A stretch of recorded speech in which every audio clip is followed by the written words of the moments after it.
Badlands. Explain those Badlands. That's a hell of a name.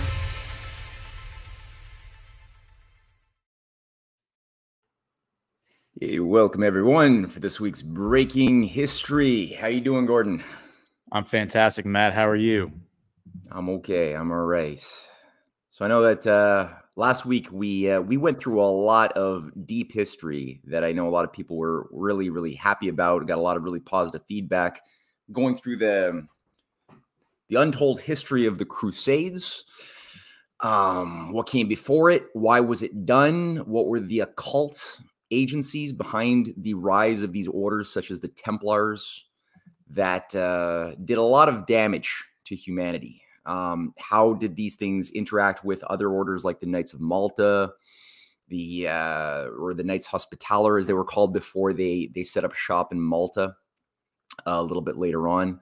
How did that disrupt a lot of the flow of development of good things that were happening around the world before the Crusades? And today I know that we are going to deal with something that we alluded to indirectly, specifically the rise and the influence of a place that a lot of people might have been on their honeymoons, maybe on vacation, very, very scenic, romantic, images of gondoliers singing in Italian while lovers are sitting on a little canoe going through the little canals of Venice.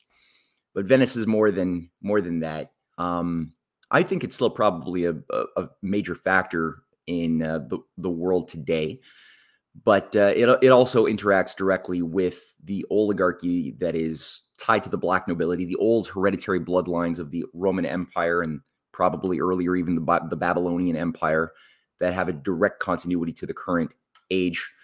So I don't know. Did you have any thoughts on it? There's a variety of ways we could approach that. I've put together a few slides and images. I don't know if you've thought about this or have any ideas how you'd like to broach it.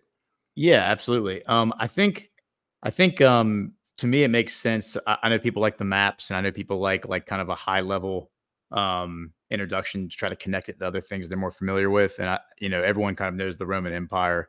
So I thought that maybe we would talk about the collapse of the Roman Empire and kind of draw like a through line of how Venice became important kind of as Rome was losing its the Roman Empire at large was losing its prestige in terms of being a global, and I say global like the known world empire. So I thought maybe we'd just start there and maybe talk about some of the elements that I have some maps to show that won't be directly related to everything we're going to discuss, but I think will provide some context, because I think it's nice to get some context clues before we jump into the specifics of Venice. So why don't I share my screen? Yes. And I will just kind of provide a little bit. Let's see, we got. All right. So last week we were talking about these maps over here. We're talking about the Templars and all that, and how the Crusades came over mostly from France in the beginning, and then eventually you kind of got the English involved. But mostly it was the French, Italians, and even some Germans. I wanted to talk about, so the Roman Empire officially collapsed in 493. That's the date that everyone pegs it. And that's when the boy emperor Romulus Augustus surrendered the crown to a Gothic invader known as Orestes, right? I'll make sure I have that name right. I think it's Orestes is who he, yes. And so Orestes was, what he had done is, or I'm sorry, his father was Orestes. Romulus, so Orestes had joined the court of Attila the Hun. So I wanted to talk about Attila the Hun real quick. So when people think about the Huns, and this is something that I think is a little interesting, and it kind of caught me off guard when I was researching this years ago. And people think, I used to think of the Huns, I used to conflate that with the Mongols and be like, oh, okay, so the Mongols came down the Hun. Like, what's the difference between the Mongols and the Huns? So the Mongols were a purely Asian, like Mongolian tribe. So they came from like the area just north of China, Mongolia. The Huns were actually from Hungary, like this area. This is the where the Attila Huns reach. So they're actually different. And I wanted to explain how those two groups were related. So you have, I remember last week or maybe 2 weeks ago, I mentioned the steppe. So everything you see here in turquoise is what's known as the steppe region of the world. And I mentioned how every horse in the world comes from the steppe. You know, whether you believe in evolution or you believe that God created these creatures and put them in an environment and then they spread out. This is where this is known as the steppe. And just so you get an idea of what the steppe looks like, it extends all the way from, this is Hungary right here, this like little like exclave that's detached. Then you have Ukraine, Crimea, and it goes all the way to China. And so here you have, this is what the steppe looks like in Ukraine. Here's the steppe at the Ural-Caspian narrowing, which is right here. You can see that where it narrows right here. You then have what's called the Kazakh steppe. So this is known as the Pannonian steppe. This is like the European part of the steppe. You have the Kazakh steppe, which is right here. It then narrows again, and you get into the Altai Mountains. We talked about the Turkmen, who are like the modern day like the Turk. Who occupy Turkey. They became the Ottoman Empire. They come from this region right here.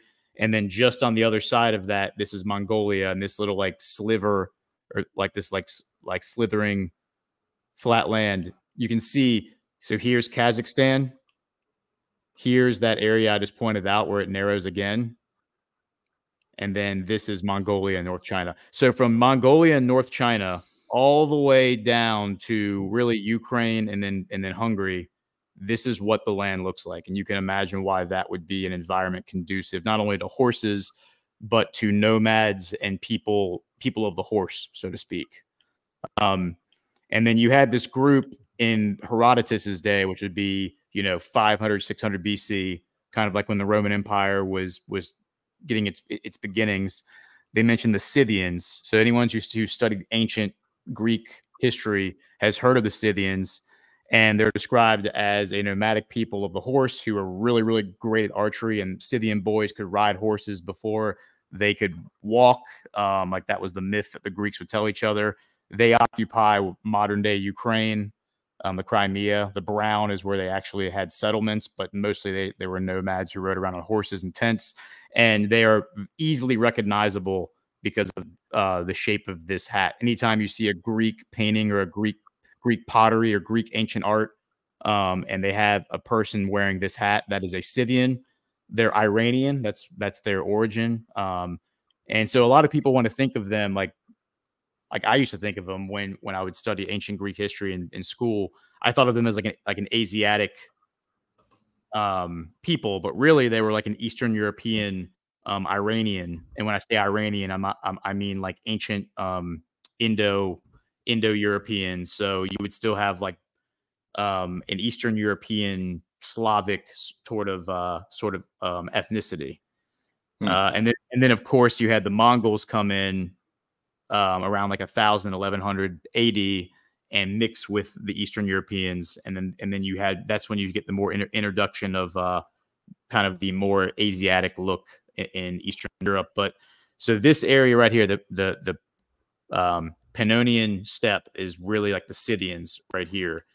And so getting back to what happens when the Roman Empire collapses, well, you have this kingdom forms, the Ostrogothic kingdom.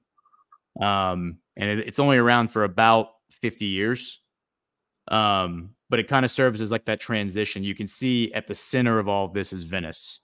And you can kind of see how Venice kind of maintained like this important, an important hub. And I think we've talked about on the show before why Venice was so important, how it became a powerful hub. And that was because of the sea salt, and because of its topography. It's very swampy. It's a lot of shallow water. And so you have that really salty Mediterranean water. When the tide would go out, that water on the rocks would dry and you would get left with salt. And it was a very high quality salt that had a really, really nice taste to it versus the salt that they were mining out of the mountains. And today, I mean, any table salt that you're eating today, it comes from the ocean versus salt that you're putting on the roads and sidewalks is typically salt that's mined from a mountain. So that making that center, that Venetian center, that Venice really maintains a really important role as like a trade hub, even as the Roman Empire, as it's known, collapses. I think it's important to also point out that Italy really avoided much of what the rest of Europe knew as the Dark Ages, because all these, basically what happened is you had the Roman Empire spread out all over Europe, and as the empire is collapsing, much due to decadence and the decadence that leads to corruption, a lot of what you're seeing today in the West in America, they're pulling back all of their governors, they're pulling back all their forces, and so they're leaving all these areas in Europe. They were stretched as far as Britain. They were up in northern Germany and France. They're in Spain. They're pulling everyone back to Italy because they can't provide supplies or protection. And these are and the people that are ruling those regions are considered nobility. So they're pulling them all back to Italy. So Italy, while Italy certainly had some tumultuous times, it for the most part was able to maintain a lot higher standard and quality of life relative to the chaos that unfolded across Europe as you had this huge power vacuum. And then you had barbarians and different tribes trying to compete for power, and just a total lack of law and order, which is what the Roman Empire kind of represented. And without that law and order, the chaos and the violence that then led to the rise of what people called noblemen, because you had strong men kind of stand up and protect the weak, and those people became what was called nobility, and eventually led to the creation of the aristocracy, the European aristocracy. I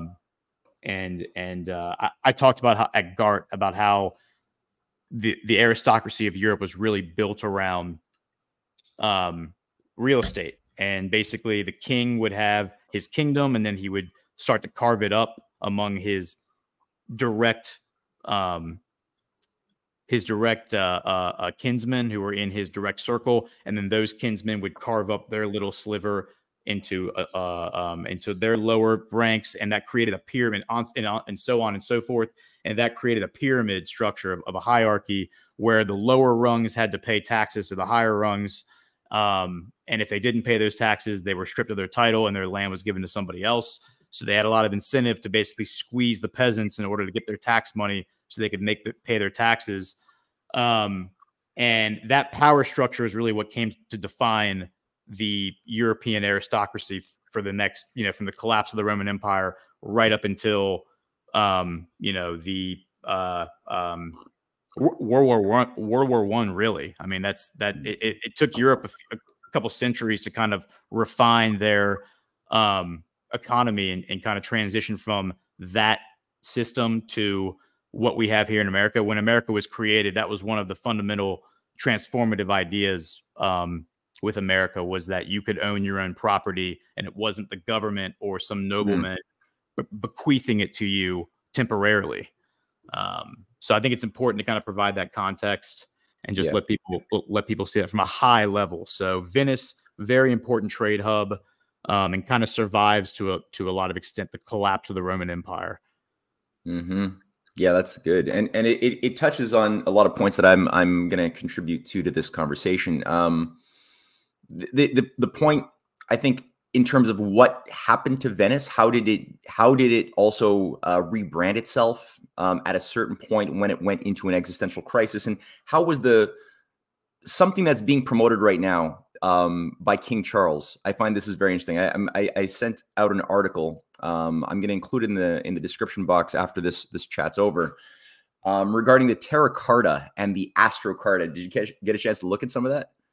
I did get a chance to read some of it. I didn't get a chance to read the entire article, but I look forward to hearing what you have to say.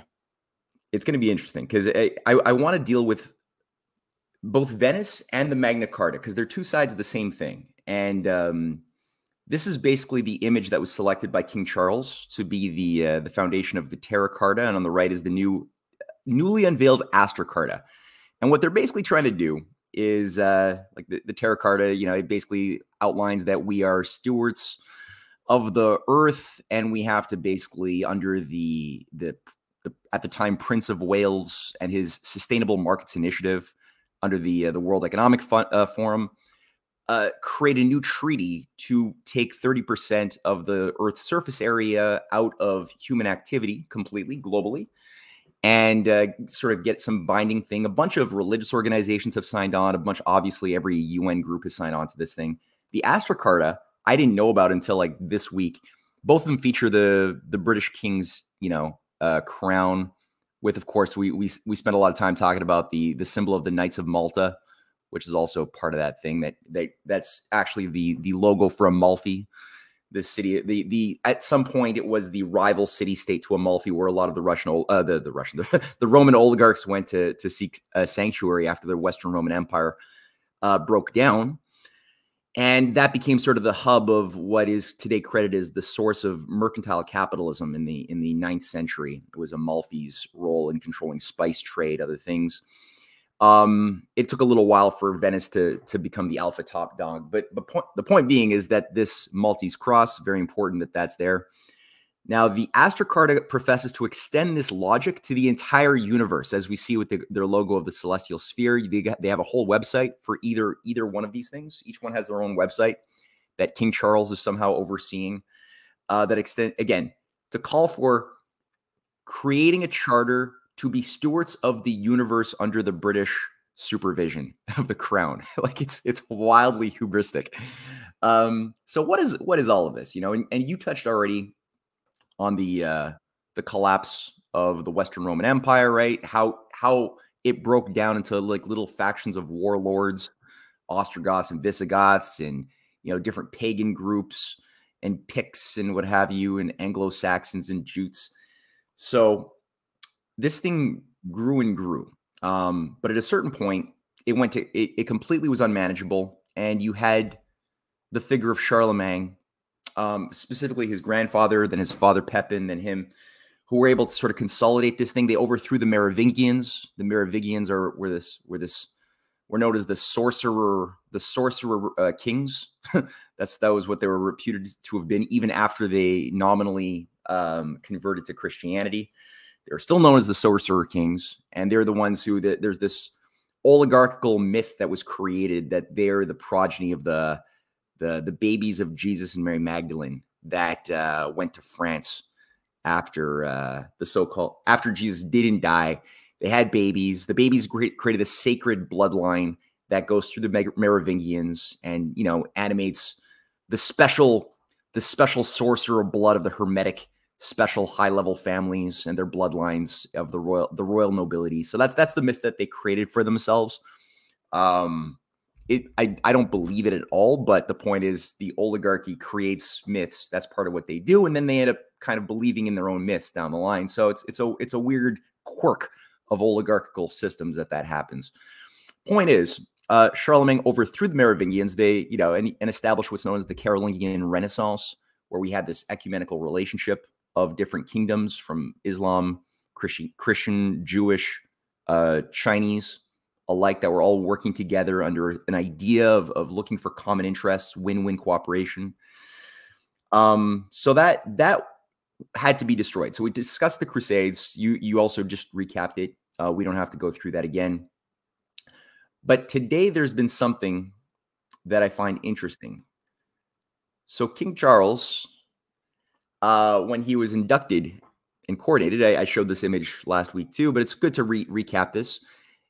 He's fitted out with that same symbol of Charlemagne that was bestowed upon Charlemagne as a bit of a trick in around 800 AD, when Charlemagne was a little bit too renegade and independent as an operator, and he'd rejected like 5 times offers to become the Holy Roman Empire because the Vatican was a lot less powerful. And they wanted to get control of this person who wields a lot of political power. So finally, he was invited to a Christmas party in Rome in the year 800. And as he gets out of his carriage, it's like kind of an entrapment where all of a sudden there's this massive like ceremony set up for him where they're like, oh, hey, welcome. By the way, surprise, your Holy Roman Empire or Emperor. So they tried to get him on a bit of a leash. Around that time, that was the same period that Charlemagne's son, also known as Pepin, was deployed as the king of Italy to get control of Venice. And that was the Siege of Venice. Pepin did a 6-month battle. He defeated a lot of the city-states that were sort of satraps of Venice. But something happened. Who knows what the real story is, but he just died. He died during the siege. They say, it was just too disease. The lagoons were too disease-ridden, and he died. And that was sort of, and the Venetian Doge that was trying to negotiate an agreement to get away from the Byzantine Empire and to join up with, or to become subservient to Charlemagne. He was also killed. So that didn't last long. There was like an inside effort and an outside effort. Both failed. Venice is good at that. But the figure of King Charles comes up quite a bit, and the British Empire as a whole, which is not really British. And that's why one of my last books that I wrote is The Anglo-Venetian Roots of the Deep State, to get across the Venetian pedigree of Britain. And there's a figure named Benjamin Disraeli, right? An occultist, high-level occultist prime minister, who made I think a very interesting observation. And he just said the great object of the Whig leaders in England, from the first movement under Hampden to the last most successful one in 1688, which is an important year. Very important year. Yep. Was to establish in England a high aristocratic republic on the model of the Venetian. 2 great Whig nobles, Argyle and Somerset, brought in a new family on their own terms. George I was a doge. George II was a doge. They were what William III, a great man, would not be. George III tried not to be a doge, but it was impossible materially to resist the deeply laid combination. He might get rid of the Whig magnificos, but he could not rid himself of the Venetian constitution. And I just love that quote. It's great. Because he's talking about not only the Venetian hand behind the takeover of England effected in 1688, which I'm going to say something about, and you're I'm sure you're going to contribute some thoughts to that too, but also to the fact that George III, the Hanoverian king, George III, who was there while the American Revolution was happening, was known as Crazy King George, right? Mad King George. He went crazy, and why? Because as Disraeli points out, he tried to break out of the Venetian constitution. He was trying to resist. He actually was he was sympathetic to the American cause, as I've come to discover. He was organized by one of Benjamin Franklin's friends, Benjamin West, who was the the president of the British Royal Society of Fine Arts, who was the same age as King George III, and befriended him and was organizing him philosophically. And he would be kept late into the early hours of the morning in philosophical discussion about the nature of, like, what is the purpose of government. And so he was actually organizing King George III. And then King George III couldn't deal with being expected to be at the center of a world satanic system. And he was driven nuts. He ended up getting taken out of his last 10 years were lived after he was sort of removed from power. So that never happened before in Britain's case. So all that to say, so Britain, strange phenomenon. It is not what people think it is. And again, going back to Charlemagne, that Charles obviously has delusions of grandeur, right? He's got this certain mystique of living as the new Roman Empire or emperor in the walk of Charlemagne, but then some. He's also the guy who they assigned to be the initiator of the Great Reset, right? So on June 3rd, 2020, he's the guy who put out as we move from rescue to recovery, therefore, we have a unique but rapidly shrinking window of opportunity to learn lessons and reset ourselves on a more sustainable path. It is an opportunity we have never had before and may never have again. We must use all the levers we have at our disposal, knowing that each and every one of us has a role to play. Now, that's the Great Reset launching. So he was officially given that assignment to do that. And I say given it because I don't think he's a thing unto himself. And people think, okay, the British Empire today, it's not a factor. really? Like, these are just words. And it's like, well, it's called the Commonwealth of Nations, but it's still, if you look at the map of the Commonwealth of Nations today, it's about 25% of the world's surface area. Like, it's 2.2 billion people, you know, it's pretty big. And if you compare that to what the British Empire was, it's not that different. So this is British Empire in the 1920s, and this is the British Commonwealth of Nations today. 54 nations under the crown. It's not that different. And this is like not even accounting for things like the fifth colonists inside of the United States that created Wall Street, that have been always loyal to the city of London. The influence of the British Empire, very clear. The New Colonialism, it's a report that came out pointing out that the 101 companies listed on the London Stock Exchange, mostly operating through the British offshore tax havens, like in the Cayman Islands, but also in Canada, they control the vast majority of African resources. The vast majority, over $1 trillion of the most valuable resources of Africa, are controlled by specifically these mining cartels that are London or on the British Commonwealth, Barrick Gold or De Beers, things like that. Another aspect of this invisible empire, very Venetian, is this is a screenshot of the Crown Agents website, the Crown Agents Foundation. And Crown Agents is an international network affiliated with the Bill and Melinda Gates Foundation. It was set up in 1833. And it basically is set up to be an emanation of the Crown as a semi-private organization that it has one owner called the Crown Agents Foundation. Again, based in the Cayman Islands. Its responsibilities involve deploying and managing healthcare and energy resources for Ukraine, for a variety of nations. They have a big website, Myanmar. They're operating in South Sudan, big time in South Sudan, which has a lot of issues right now and with civil war with the North, and has for a long time, but that's a big reason why. Drug money laundering, HSBC, Bancoutes, like some of the biggest, most powerful banks centered in London, were caught red-handed laundering billions of dollars. They were caught laundering in drug money. This is the Senator Carl Levin hearing report from 2012, proving that HSBC has been doing this for decades, but they're not alone. Again, it's a London bank that grew out of the Opium Wars. And a lot of this, as I pointed out, has a lot to do with the City of London here on the right. That's the logo for the City of London. And just like the Terra Carta and Magna Carta, these are terrible ideas. But Americans have been told that their legal system, I don't know if you were told this, but this is what I had heard in school. You were, right? Yeah. Yeah. This is a huge lie that the American Declaration of Independence is an emanation from the precedent of the Magna Carta, this great beacon of liberty. BS, crap, garbage, fakery, lies. The Magna Carta, when you actually look at this thing, it was in 1215, right after the Fourth Crusade, just as Venice consolidates control over the world. They've based over all of what was formerly the Byzantine controls of trade routes. That's now Venice's control.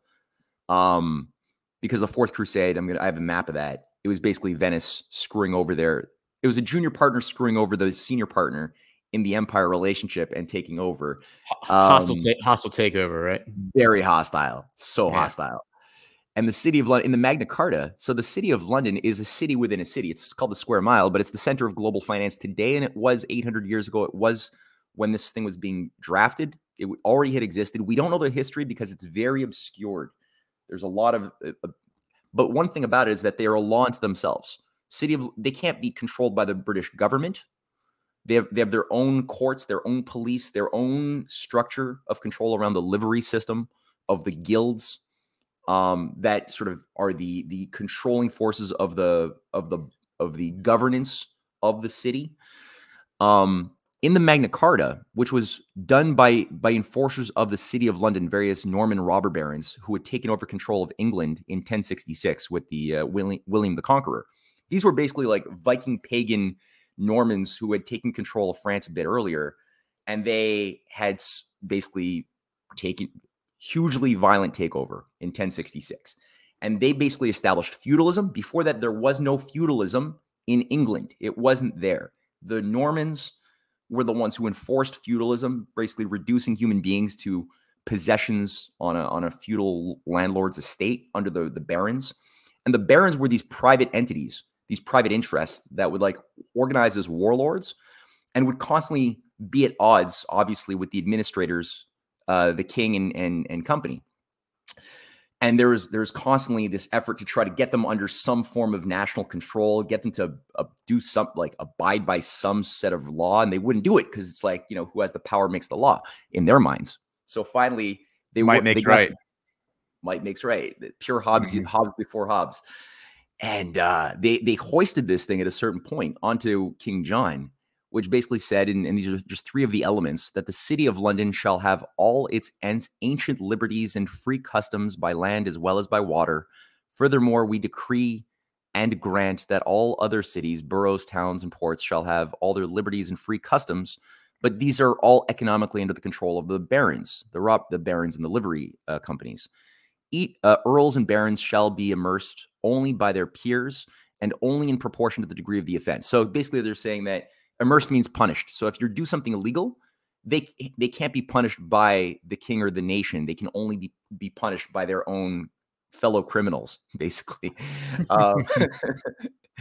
A clerk in holy orders shall not be punished in respect to his lay holdings, except as previously described. So they're basically also trying to like bribe the Catholic Church to say, hey, look, if you support the Magna Carta, we're going to give you full access as well to. You could be a criminal as well and do what you want to do, and we'll make sure that you're protected. The only people who got shafted in this thing were there's a section that a lot of today's conspiracy theorists tend to like because it attacks the Jews, basically saying the Jews, anybody who dies while having a debt to a Jewish moneylender their family won't have to pay those debts. Now that seems kind of good, you know, especially if you have this cartoonishly evil idea of the Jews as purely evil moneylenders. However, they also say in the next article that any debts that are owed to the barons must be paid in full. So they're basically pretending if you read it, you might imagine that only the Jews control the money lending, but it's actually not the case. The barons themselves and the Normans, the Lombard bankers are pretty big, controlling a big chunk of that. So it's a sort of part. Yeah. Well, and wasn't it, I don't know how if we even mentioned this or thoroughly got into this, but wasn't it these groups that we were talking about last week, like the Templars, like weren't they given permissions to get into money lending that did not, those permissions were not like Christians were not allowed to engage in usury up until that point. And then at that point, in order to raise money and help fund these crusades, they allowed them to get, they bent the rules for those guys. So these mercenary groups effectively were able to get into money lending. Yeah, exactly. And they weren't technically allowed to kill other people too, because that's also frowned upon by like the teachings of Jesus. But that's where you had this whole set of logical legal arguments made by Bernard de Clairvaux that said, well, but you know, if it's a heathen, they're already sinning by being a heathen. So the killing a heathen is actually good, and you're doing God's will and Jesus's will. By doing that, you'll get into heaven. Don't worry. Just and join the crusade. All sorts of legal. Yeah. So everyone can understand who's listening can understand like that. Like what we're saying is everyone understands what most people who are Christian or at least familiar with Christian teachings. It's like that's where you subvert the religion and it becomes an institution. Like an institution of power.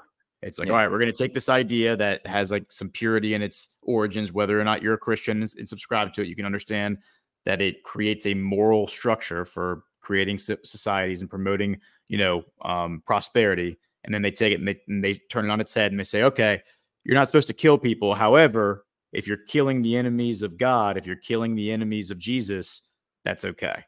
And then you can kind of take that framing and extend it to Islam and extend it to basically any religion and see how the similar thing could happen to any religion. Yeah. Yeah. We also have to be on guard on how that works. That's very important.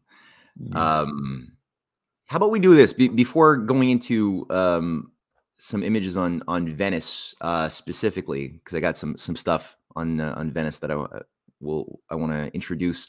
How about we do a commercial? Yeah, let's do that. Yeah. All right, cool. All right. So here You want to do the first one? Yes. I will do the EasyRx. And now it's 2 videos. So I'm just going to read it. And if we play 2 videos, I'm not sure how long the videos are since you have them, but I'll just read the whole they're thing. 1 minute each. So I think the first one has to be read. The second one probably does not have to be read. Gotcha. All right. Then I'll go ahead and do the reading. Okay. All right.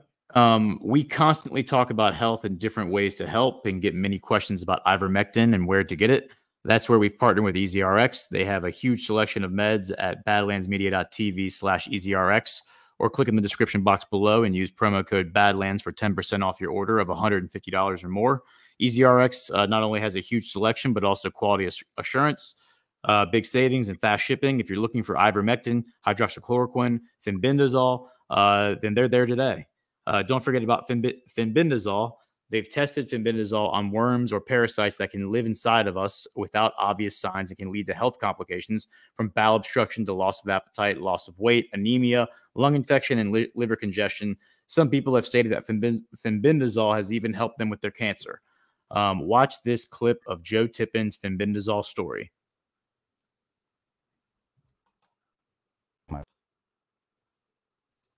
My liver, my pancreas, my bladder, in my bones. It was everywhere. Joe Tippin says he was told to go home, call hospice, and say his goodbyes. The doctors were unanimous. He was going to die of small cell lung cancer. Once that kind of cancer goes that far afield, the odds of survival are less than 1%, and the median life expectancy is 3 months.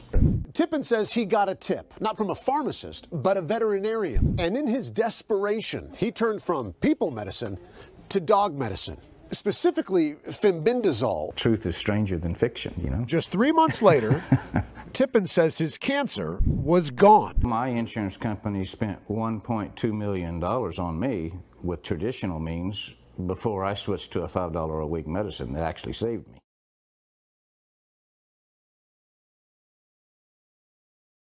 Wow. Yeah. And so, let's see. It says that's badlandsmedia.tv/EasyRx, promo code BADLANDS for 10% off your purchase of $150 or more. Check it out today.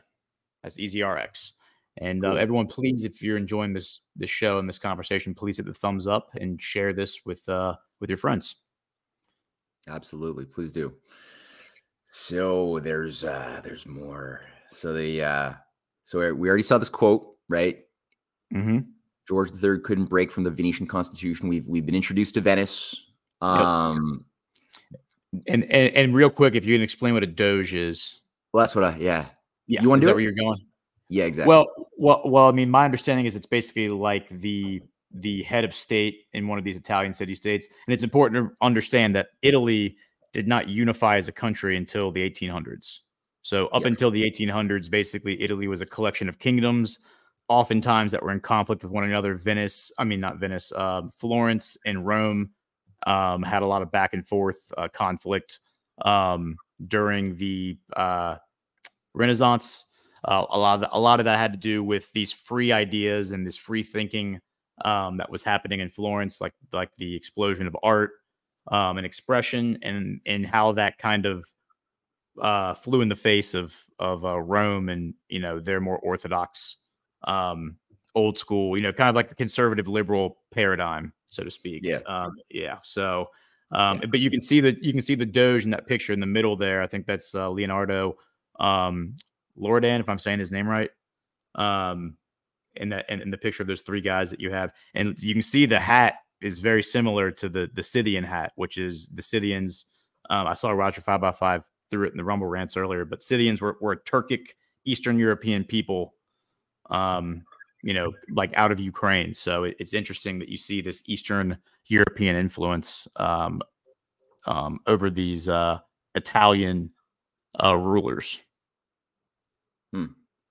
Yeah, I mean, I thought it was a Phrygian cap or an homage to that, but I guess it could be also the Scythian cap. It could be, yeah. It could be. You might be right though, because it is very Byzantine. You're right. There is, like, when you go to Venice, there's an immense amount of Eastern Oriental Byzantine, architecture everywhere that kind of just doesn't fit for, you go anywhere else in Italy, you don't see that sort of phenomenon. and you're like, why? Where is all of this coming from? And this is where it gets really interesting, because well, first of all, it's a peculiar type of structure of government. It's super stable. They never really had any. They had in their whole history two attempts. One from the guy working with Charlemagne, a doge in like 805 or something, and then one more in like the 13th century of a doge that tried to do his own thing, who immediately got his head cut off in St. Mark's Square, immediately, like 2 seconds. So very stable, but the doge is there for life. That's the top sort of the duke. It's like a duke. It comes out of that it's related to the word doge. The structure is run by lower committees. So you have sort of this thing that keeps itself in check. So below the doge, which is the prima inter pares, sort of the first among equals, then you have a committee of 3. And below the committee of 3, you've got a committee of 10.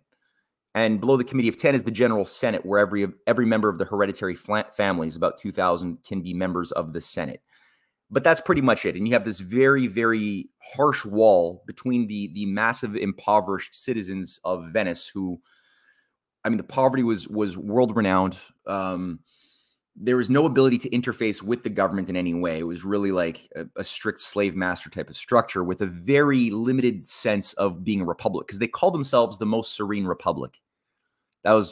But they gave the word republic a very bad name, because it really doesn't mean that at all when you look at how they actually executed action. Now, the thing about the Committee of 3 is that they were also in charge of the accusations. So all around Venice, you had these little bronze lion faces with their mouth open that people would be encouraged to put the name of somebody who they perceived as being a threat to the state. So it was like a police state. Something like 1 out of 4 people were informants. It was kind of like the FBI, right? It was just everywhere.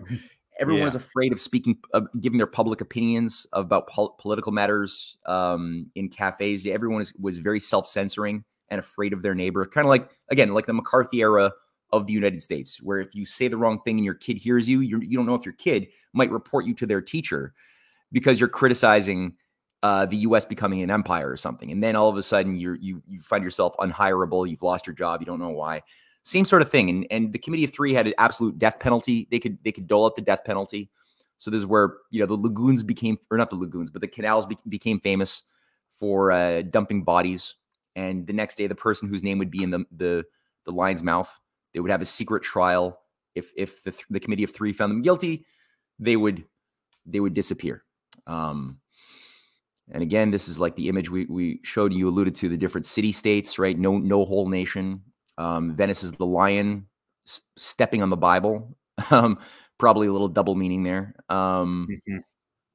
And over there, you got the another image of the same. And I mean, if you go back, that right there, the upper right, that's the flag of England. I mean, that right, the white field with the red cross is the flag of England. So there's a connection right there. Yeah, that's an element of that. Yeah, right. Yeah, it's composite.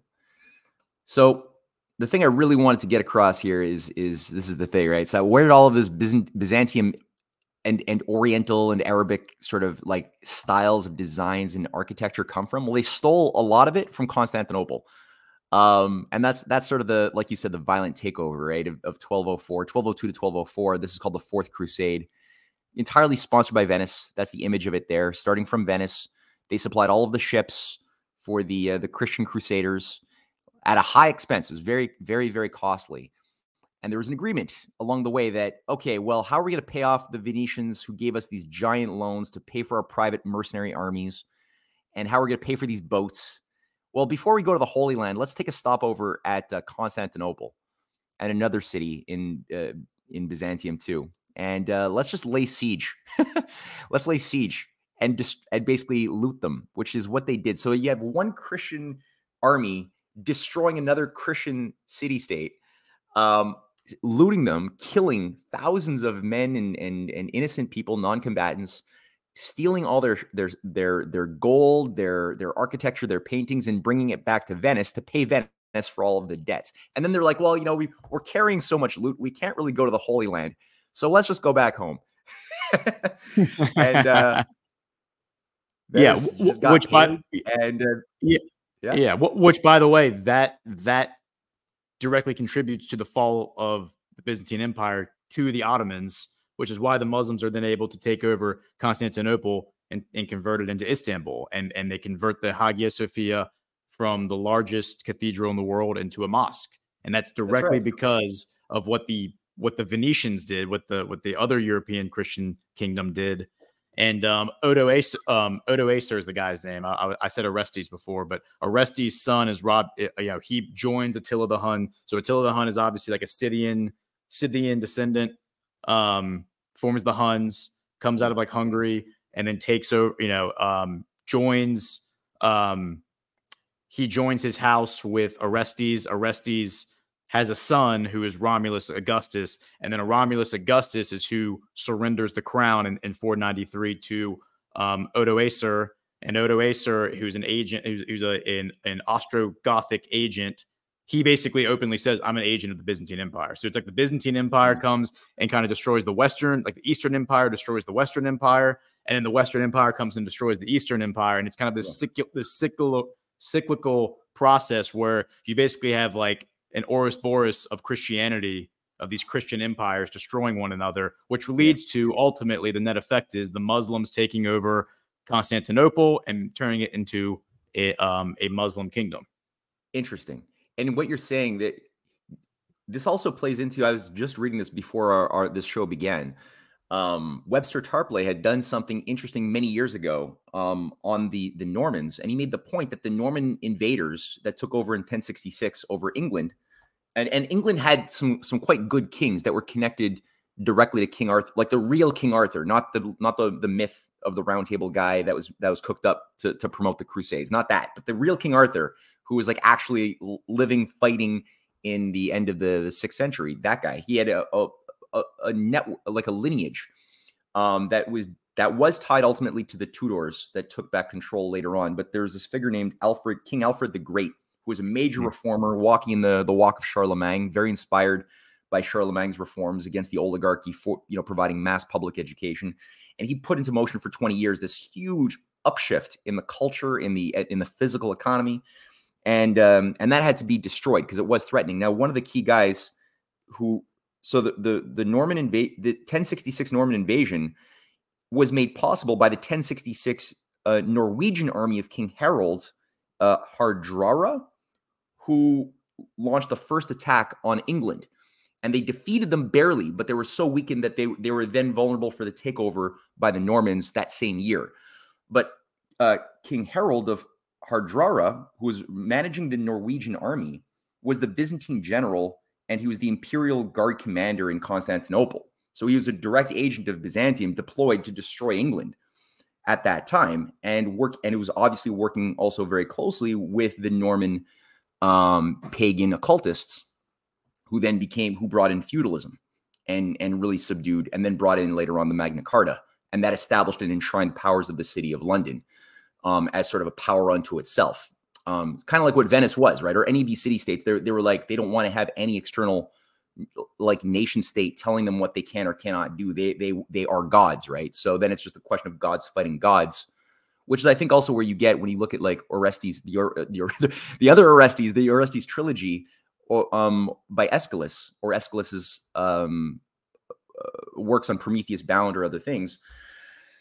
There's these stories of the gods fighting the gods, or in Homer's Iliad and Odyssey. I think what Homer and Aeschylus and Sophocles are doing is they're actually showing you the insanity of how the oligarchy, who sees themselves as immortals, that they want to try to project themselves as though they are gods above the mortals who you can't really bother challenging. They're actually exposing the degenerate, debauched insanity of these like Zeus and all of these other like gods of Olympus, who are all like screwing each other and like it's so petty. But that's the oligarchy. That is the actual oligarchy that they're exposing.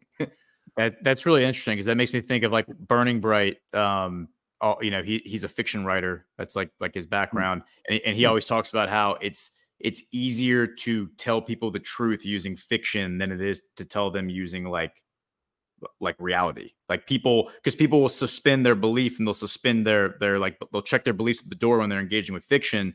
But as soon as they start reading history or reading like reality, they're going to bring all of their preconceived bias to the door with them, so they can't wrap their heads around, you know, certain narratives.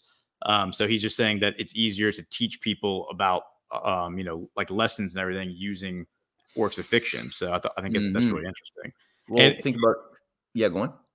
I'm sorry. No. What I was were going you to say, well, it just reminded me of Shakespeare, right? And if you look at like Shakespeare's Othello or The Merchant of Venice, if anybody gets a chance, if people are listening and they want to do something really good for their mind, read Shakespeare. If you can find a good performance of it, try to watch it, but it's hard. But you can read it, and you're basically being given the best lessons about the nature of Venetian control's manipulation of their target victims that you'll ever get anywhere. But it's given to us in fiction, and Shakespeare's educating the Queen Elizabeth, and her court. He's educating the population as a whole. When he's showcasing how is it that these Venetian operatives like Shylock are able to carry out the destruction of their enemies? What is their nature? What do they do? What about Othello's advisor Iago in Venice, right? And they all take place in Venice, and he's profiling Othello, a good Moor, a good general, but he psychologically identifies his weak spots and is able to work his jealousy, his different weak things that he hasn't fixed or identified in his own mind, and is able to then get him to destroy everybody he loves, including himself and his beloved wife. And Iago's just like, that's pure Venetian methods of getting the enemy to your victim to destroy himself, so that you can kind of keep your hands clean. Interesting. And I can't help but just think about Niccolo Machiavelli and The Prince, which is a book that he wrote for the Medici in Florence. And basically, for those who haven't read The Prince, it's kind of like fiction, but it's kind of like The Art of War, but from the perspective of a total sociopath who's trying to take over like the world, a kingdom, whatever. But like, here's how you do cloak and dagger things in order to maintain your rule, through the premise of might is right. That's what like The Prince is all about, and it's considered, you know, kind of like the handbook of how to keep your grip on power and not be subverted by your enemies. So it just and that comes out, you know, I believe in the 15th or 16th century. So right around that time. Yeah, that was like 1508 or something. Yeah, 1508. Yeah. But that was actually that on a side note there. That's going to play into the League of Cambrai, actually, because Machiavelli actually isn't what many people think he is, and I can't help but feel like if The Prince was almost kind of like a red pill, like he was attempting to red pill people with that. Like I sometimes I feel that way. It was realpolitik, but I'll show you something. So this is again the most serene empire of Venice, right? So it's pretty expansive, trade routes over the seas everywhere. They've completely taken this by the early like 1500 or so. Now they're organizing forever wars in Europe, where the European, you know, different factions are fighting each other in forever wars. Even before Protestantism comes up, it's already happening. It gets worse after that, but I'll say here, this is the thing. So everybody kind of realized at a certain point that they have to real quick, go back to that map. I just want to point out one thing. Yeah. So look at the place we're talking about, everyone. We're talking about Egypt. This is before the Suez Canal, so they're going to the Nile. We're talking about Syria, so they're going to Syria right there. Look, they have Cyprus, that giant island right next to Syria. They have Ukraine, they have Crimea, they have Constantinople, they have all of like the western coast of Turkey, the whole Mediterranean coast of Turkey, all the islands that you see throughout the Mediterranean. So these are a lot of locations, like Sicily, which is of course like the mafia like comes out of Sicily. So a lot of places that we are looking at now today, that, you know, from 20th century on, that are important, are all part of this like little network.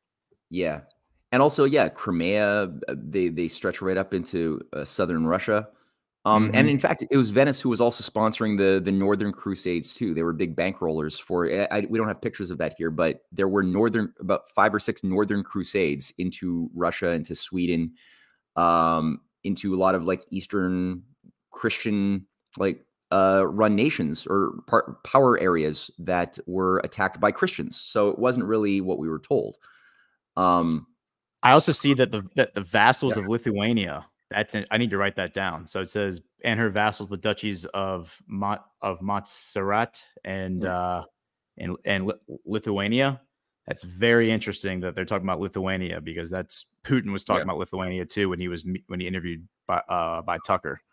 So here's a lead that I still have to follow up on. A friend of mine who's an excellent researcher was saying that his research into the Northern Crusades was taking him, was causing him to entertain a hypothesis that seems to carry some weight, that a lot of the Norman, sort of the Viking brood, the pagan Viking, because we're like, what are the Nazis? What are they thinking? Right? What is their idea of their past? They've got this idea of a romanticized pagan Nordic Viking Beowulf, and Beowulf.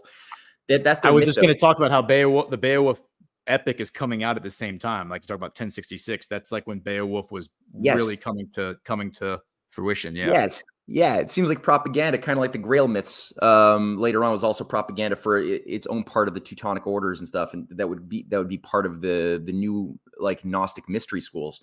But he's seeing evidence that I still have to look at, that the Normans ended up dominating and even settling in areas that they took over during the Northern Crusades, including a big chunk of what's today Ukraine. And so when you hear a lot of these like Nazi Ukrainians saying that we're not Russians, they might be telling the truth. They might actually see that their identity is located in these Nordic, Norman, and other, pagan groups. That actually seems to be probably true. Got to be verified though. Yeah. That's fascinating. Yeah. Mm-hmm. So there's something interesting here where Venice is almost annihilated. There's a moment, one of these pregnant moments of history occur when all of a sudden everybody stops fighting each other and they all gang up on Venice. And so this is the League of Cambrai. I have a chapter in my volume 4 of the Anglo-Venetian Roots of the Deep State on the introduction to the League of Cambrai, but this is basically established on December 10th, 1509, uniting the highly corruptible Pope Julius II, the Holy Roman Emperor Maximilian, Francis Louis XII, who was pretty good, and Ferdinand I of Spain, who was okay, Augustinian Christian leaders of England and Netherlands, Thomas More, Cardinal Morton, King Henry VII of Tudor, who dies that same year, and Erasmus, who's the ambassador and advisor to Cambrai, the Bishop of Cambrai, are the major diplomatic players who spend years organizing this incredible alliance, and everybody stops fighting each other and they all declare war on Venice. And for that first year, it's like Venice, their entire naval fleet is wiped out completely. All of their paid mercenaries fail. They're done. It only needs a second sweep to come in and completely wipe off this command structure of evil. You have just a few notable quotes of important people of that time who are commenting on the role of the Venetians. And I just got to read a few of these because it's so good. Cosimo de' Medici said, "Association with the Venetians brings two things which have always been rejected by men of wisdom: perdition and disgrace." King Louis the 12th, who ends up giving Da Vinci sanctuary when this thing fails and Da Vinci has to save his life by getting out of Florence, and he ends up going to France. Louis the 12th says, "Venetians were traitors in human blood, traitors to the Christian faith, who have tacitly divided up the world with the Turks, and who are already planning to throw bridgeheads across the Danube, the Rhine, the Seine, the Tagus, and the Ebro, attempting to reduce Europe to a province and to keep it subjugated to their armies." Pope Pius That's II, fascinating because then that, like, he just points out a connection between the Turks and the Venetians. So it's like there you go. Like that might be where the Scythian hat might come from. Who knows? It may be. They definitely had. They were definitely helping both the Mongols and the Turks at that period of the 12th and 13th centuries. So the Venetians, they were working the Mongols. They had special trading rights that the Mongols negotiated, giving them the sole monopoly over trading under Mongol controlled territory. and they used the Mongols to destroy the centers of learning of Baghdad, to reduce Baghdad to rubble, and to kill the scholars en masse. They did the same thing to India. They deployed the Mongols to China. They deployed them to take control of Russia. Right, they were pressing on the borders of Hungary, and they were also using their assets within the early Ottoman Empire, the Turks as well, to basically destroy their rivals and their enemies, as we saw, as you alluded to, with Constantinople in 1253, getting totally annihilated, right? And I love this one by Pope Pius II, one of the few excellent popes. There's not many, but this is one of them. And he's one of the key organizers who came out of the Ecumenical Council of Florence that tried to reunite the church, the East and the West that had divided earlier, based around the idea that we're all made in the image of a living God, and that the Spirit emanates from the Father and the Son. It's called the Filioque, and that was like the principle that was going to unite the church. But the problem was the only groupings within the within the Byzantine area, within the Byzantine churches that were for it, were in Constantinople. And when 1450 rolls around and Constantinople is totally wiped out, it's all of those bishops that were allied to this strategy were all killed, and it was taken over by the Turks at that point. But anyway, he said here that as among brute beasts, aquatic creatures have the least intelligence, so among the human beings, the Venetians are the least just and the least incapable of humanity. They are hypocrites. They wish to appear as Christians before the world, but in reality, they never think of God. And except for the state, which they regard as a deity, they hold nothing sacred, nothing holy. All law and right may be violated for the sake of power. Very true statements. Yeah. And if you go back to that map real quick one more time, that just makes me think that I said Syria, but really what that is that's Phoenicia. So that like the Phoenicians like settled that little area, like Lebanon, like modern day Lebanon, like the northern coast. It's like that's a lot of and then when you look at like where the Phoenicians were going, like Carthage and stuff, like North Africa. So there is like a little bit of I've seen speculation, and I've seen like people make connections between like ancient Phoenician. The Phoenicians, for those who don't know, are the guys who had the purple dye. So they would dye their sailboats, the sails in their sailboats purple, and they were the ones who sold purple dye. So everyone, like they got like diplomatic immunity. They could sail through a war zone with their purple sails and nobody would touch them because nobody wanted to break their alliance with the Phoenicians. They wanted access to they were like the maritime trading power before, like in the ancient world. And then Venice becomes the maritime trading power. So I got to wonder if there's a connection there between the Phoenicians and the Venetians. Yeah, I wonder, like a lot of these advanced, because when you have an advanced maritime commercial society, you tend to have more science, because you have to, like, it's part and parcel when you're making your business navigating on the high seas. You have to be able to like know celestial astronomy quite well. Whereas if you're just an agrarian, you don't have to. You just need to know the seasons. You don't need to understand the cycles of the heavens, the different mapping of the stars. Like, so your mind power doesn't require as high level of activity if you're purely a land-based agrarian sort of civilization. But as soon as you go on the seas, it's like, no, you're dead if you don't know the mapping of astronomy very, very well. And you'll end up discovering certain cycles, certain laws of nature that way. And then that's a great, beautiful, good thing. But if you're animated, you could easily then see how that lends itself to corruption, because now you have a power with that knowledge over those who are ignorant that could then allow you to, let's say, forecast an eclipse. And other people don't know how to do that. So that might give you like sort of a magic trick to convince them that you have special insight into the gods that they don't have. So they should like rule over, or let you rule over them if they're superstitious, ignorant of basic things, because you just forecasted when the eclipse is going to happen, right? And that's how the priest class was able to sort of wield their power, was by keeping secret science to themselves.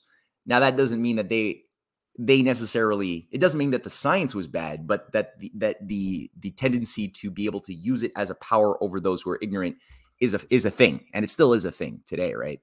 Yeah. Phonetic alphabet as well. Phonetic alphabet, where you look at a letter and it has a sound associated with it. The Phoenicians came up with that as well. So they were, you're right. They had a really high cognition, and it's just interesting listening to that guy listen to Pope Pius say that aquatic creatures or some of the lowest life forms. And then it makes you think of like the British Navy, like the British maritime power. It just kind of keeps going and going. It's a cheap shot at fish, though. There's some smart fish out there. But so this is where it gets really wild. So we're like, Venice is about to be wiped out by this alliance of nations who stopped fighting each other and started working together. So what happens? So the League is sabotaged, 1510. Rome, Holy Roman Empire, which is Maximilian, Spain and England now are all of a sudden they're allied with Venice, and everybody's at war with Florence and France. And you're like, what? What? How did that happen? What? Because it was just like a second ago that everybody's fighting Venice. So how did that occur?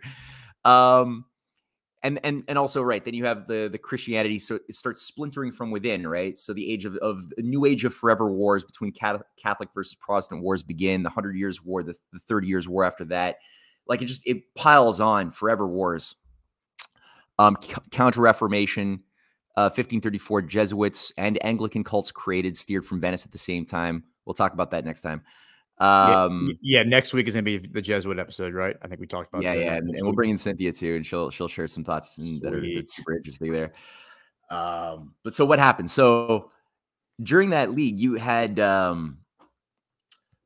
Venice passes a massive bribe to Julius II, the Pope, basically saying we'll pay you like 10 times more for your alum holdings than they're actually worth in the markets, and we'll give you back your papal states. So like Venice had control of some of the papal states that they took over a few years earlier, and they're like, we'll give you all that back. So it was a bribe. And Julius, being a corrupt ass, pagan masquerading as a Christian, goes along with it. And with him comes the whole Roman Empire, like Holy Roman Empire of which is today like Germany, pretty much, which is like Maximilian. That all then goes with him to have a new pro Venice alliance. Spain also, being under the influence of the Vatican, goes along with it too.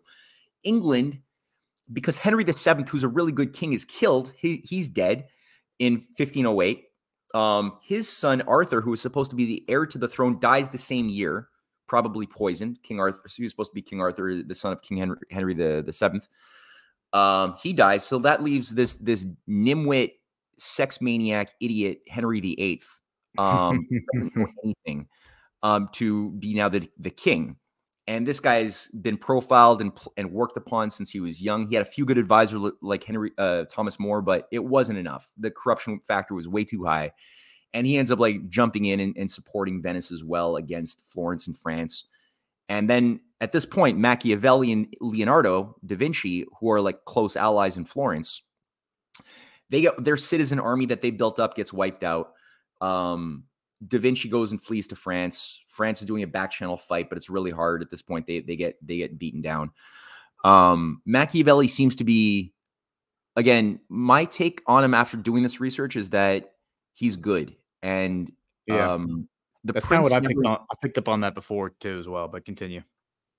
Yeah, I got that by he did a lot of other things than the Prince, like the Discourses of Livy, which really demonstrate a very beautiful mind and a beautiful soul with a lot of insights that isn't something you see so much in the Prince.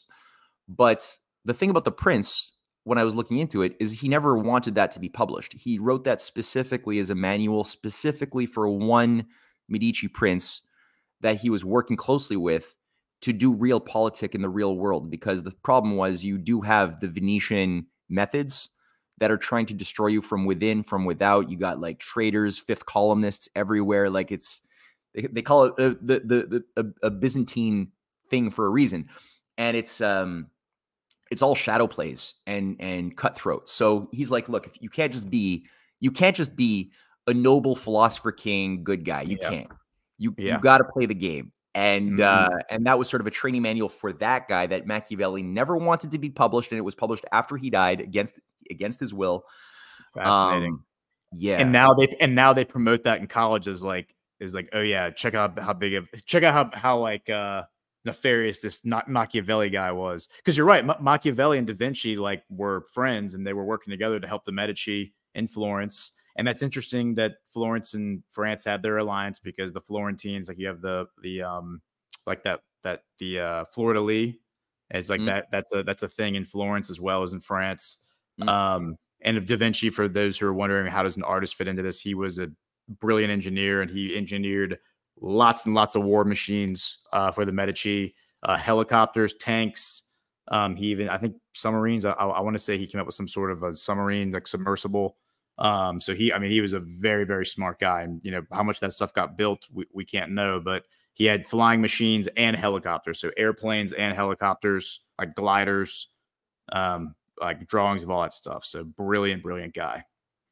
Yeah, at the very least, he definitely had drawings of like helicopters that may or may not, we don't know if they were ever built, or I heard somebody make a case that it would have required some form of a steam engine for that to function, to get the power necessary for the propellers to lift the thing off, because it would work kind of like an air screw, which is a cool idea. It could really work.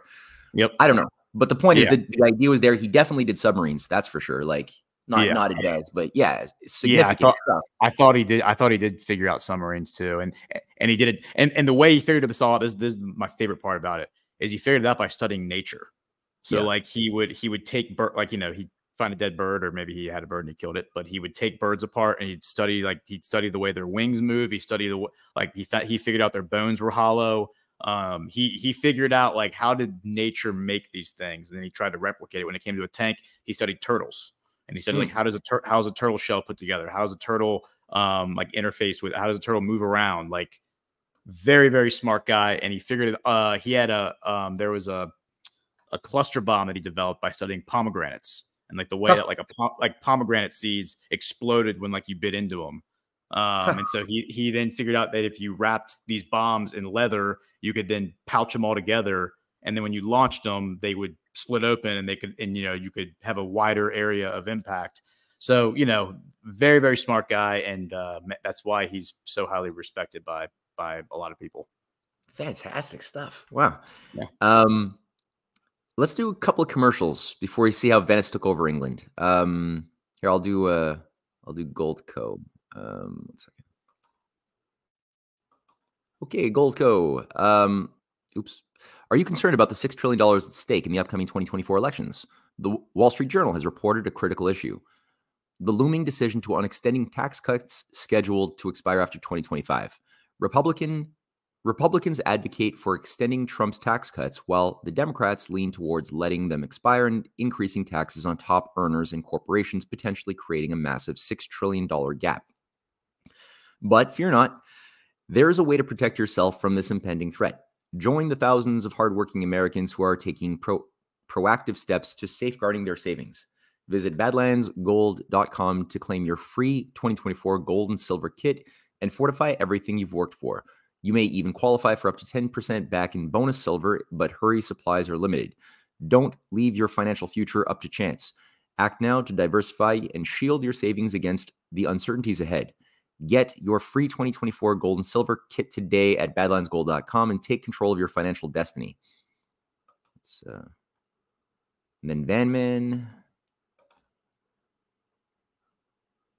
Have you had enough of Big Pharma and big toxic ingredients? Ditch the harsh chemicals and embrace nature with us.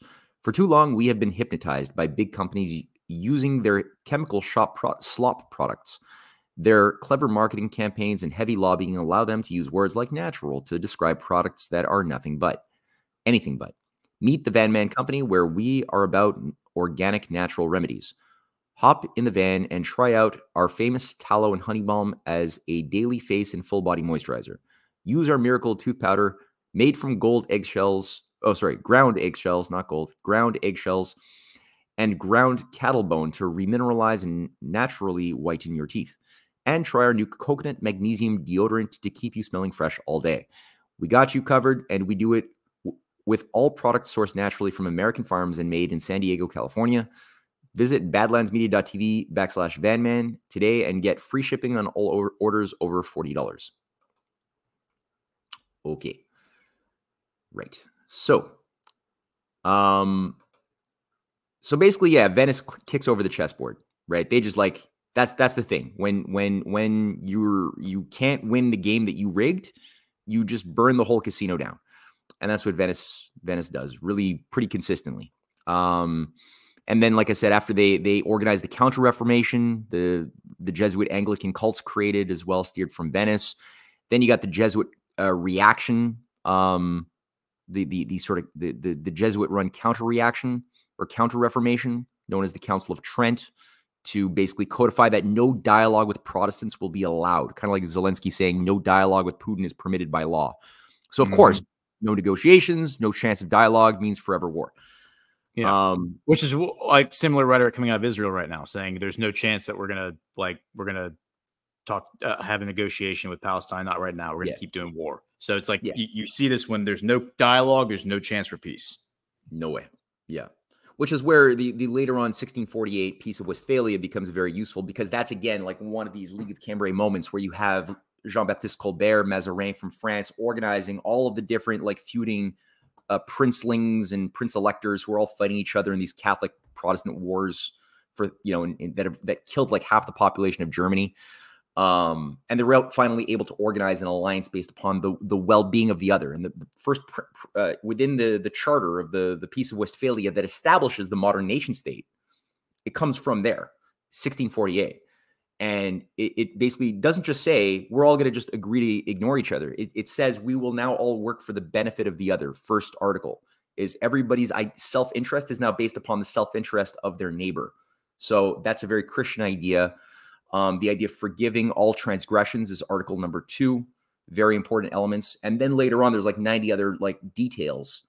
Like, okay, this person will get this amount of territory. This one will get this amount of territory. But that's details. The preamble of the whole Constitution that makes the sovereign nation state viable is not the right to be left alone. It's the right to work for the benefit of your neighbor. That's very different concepts, which is why the oligarchy's been trying to undo the nation state system for a long time, because it's all based on looking for, well, what do we have in common? Even though we have all this bad blood behind us, right? Yes. Yep. Before that happened, like Venice realized they had to move their sort of command structure away out of that. They thought that they were invulnerable like gods. They were actually more vulnerable than they realized with the League of Cambrai. It was a slap of reality. And this is where for the next over a century, the effort was finding a way to migrate to a more strategic zone of control.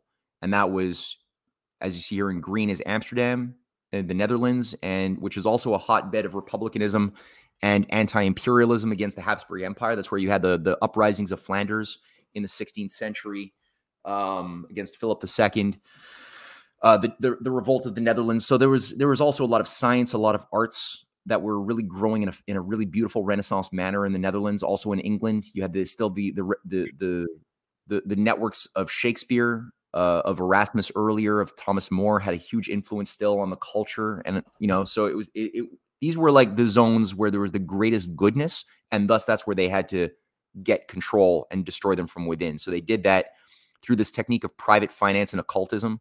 So introduce occult secret societies, a lot of Gnostic, Rosicrucian type Kabbalist networks that seduced the aristocracy, that brought in intelligence operations into these zones, that then used their influence. Like this is what they were doing with Francesco Zorzi, the Venetian Kabbalist, who was a Benedictine monk, who was the advisor to the Pope and Henry VIII, who then set the stage for bringing in the next generation of Francis Bacon, of John Dee, into the courts of Elizabeth, that then like created this whole shadow government, this parallel state. And then that facilitated this technique of introducing private finance. So they took basically the Venetian Levant Company as and a Banco, I'm forgetting the name. Siena? Yeah, that's the one. Good. Yeah, that's right. You have it written on your slide right here. That's why. Oh, shit, I did? Okay. I wish I could take credit for remembering that, but I'm just reading your slide.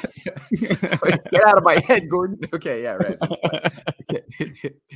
Okay. So Venice's Banco Siena, and the London Company of Venice. So the Venice had a Levant Company, a London Company, and a Siena Company that were all like these private entities that were used as models to create the Dutch East India Company in 1602 and the Dutch Stock Exchange in 1608 and the Bank of Amsterdam in 1609.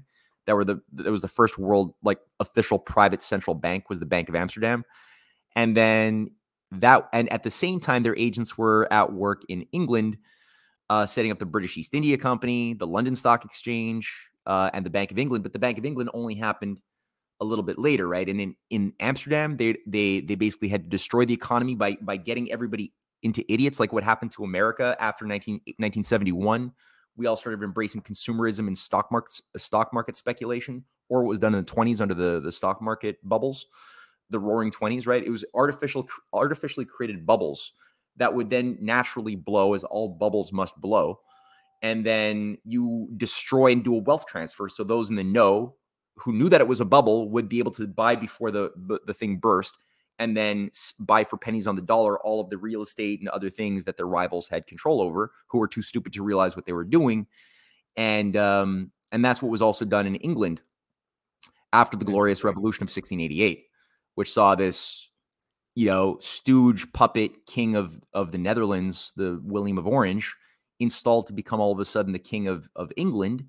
Not too bloody of a takeover, but it was facilitated by fifth columnists from the inside, like Lord Marlborough Churchill, who ran the British military, who was part of the Venetian party, along with Lord Cavendish, who we've talked about before, who were part of these old black nobility families, who were part of what was known as the Venetian Party of England, that facilitated this transplanting of this puppet king into England, who then brought in the next phase over the Magna Carta, which was the charter that established the Bank of England, that re-empowered the city of London as the central command, that brought in Isaac Newton, right, from the basically this Kabbalistic occultist who's had handlers, who was made president of the British Royal Society. He was made the master of the mint of the Bank of England in 1696.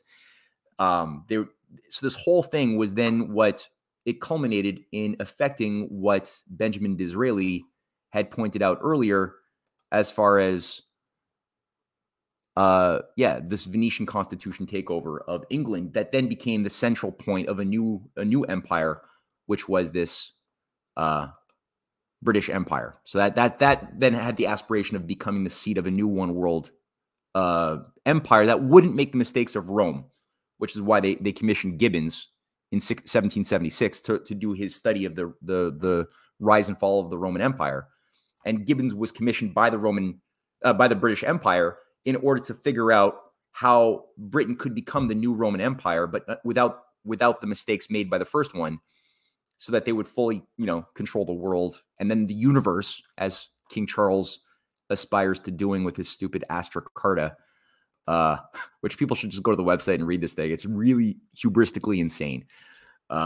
But yeah, that's that's I mean, so William of Orange, for those who live on the East Coast or are familiar with College of William and Mary, that's like in America, when you learn about William of Orange and you learn about William and Mary, you learn about their very noble ascent to the throne, and how they brought like a lot of peace and stability, and it's very, very much they're glorified in the textbooks that are obviously printed by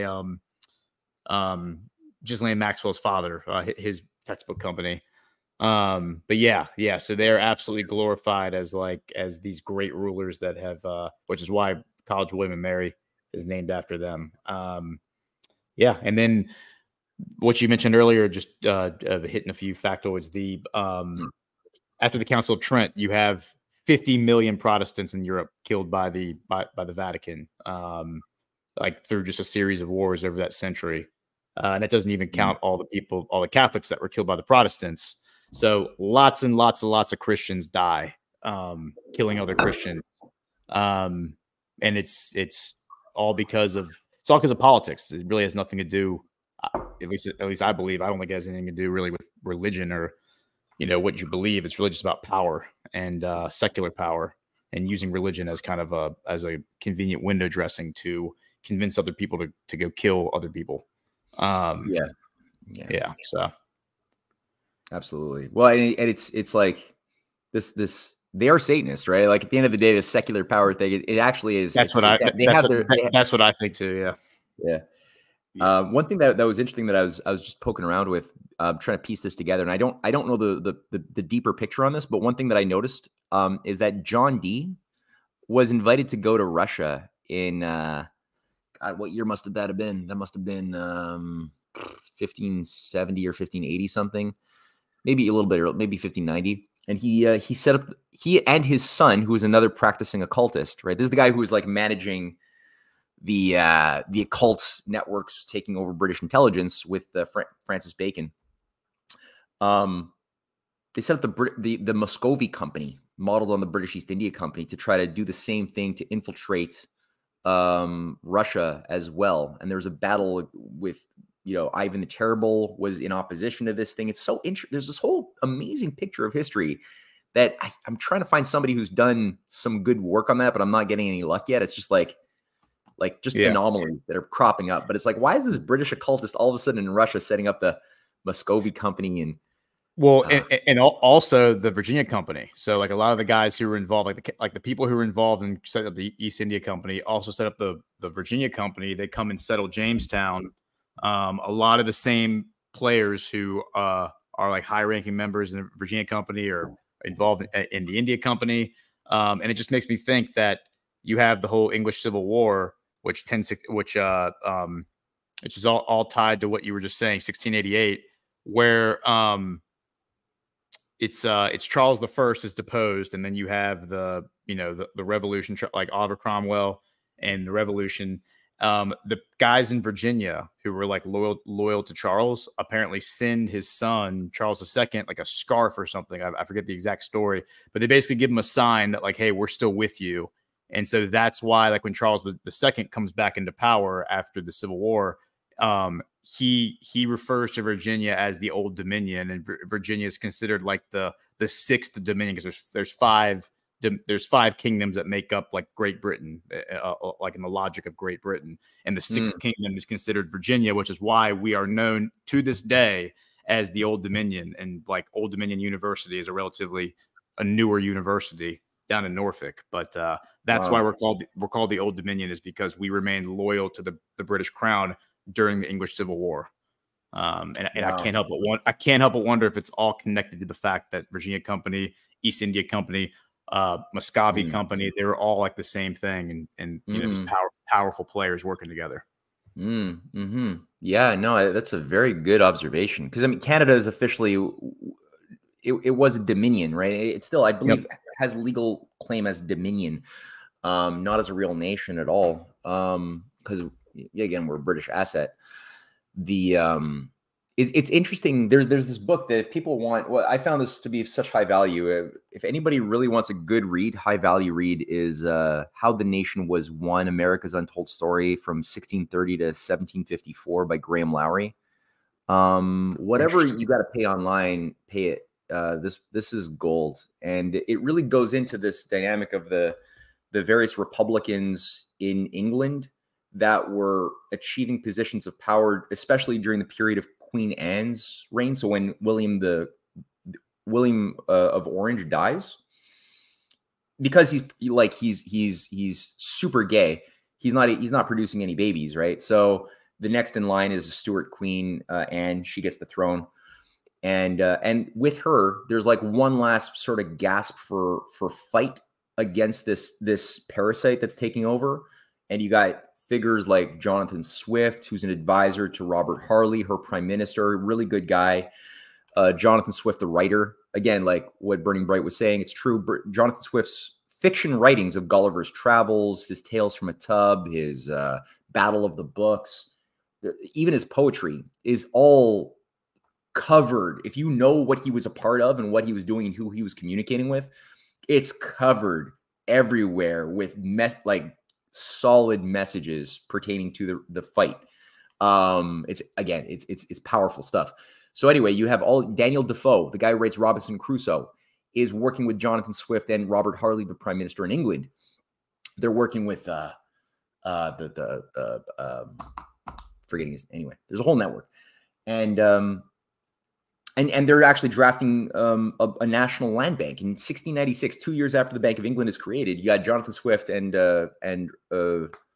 Daniel Defoe drafting the national land bank for England to replace to basically undo the private central bank and create something owned by the nation that would emit credit for projects like canal building, schools. People can read this thing online, and it was created. Except the problem was that it was infused, kind of like the IMF was infused early on, right, by agents of the British Empire, so that it wasn't allowed to serve the role it was mandated to do, which was to provide credit for Africa and for other nations to become advanced first world countries. That was that's why the IMF was created.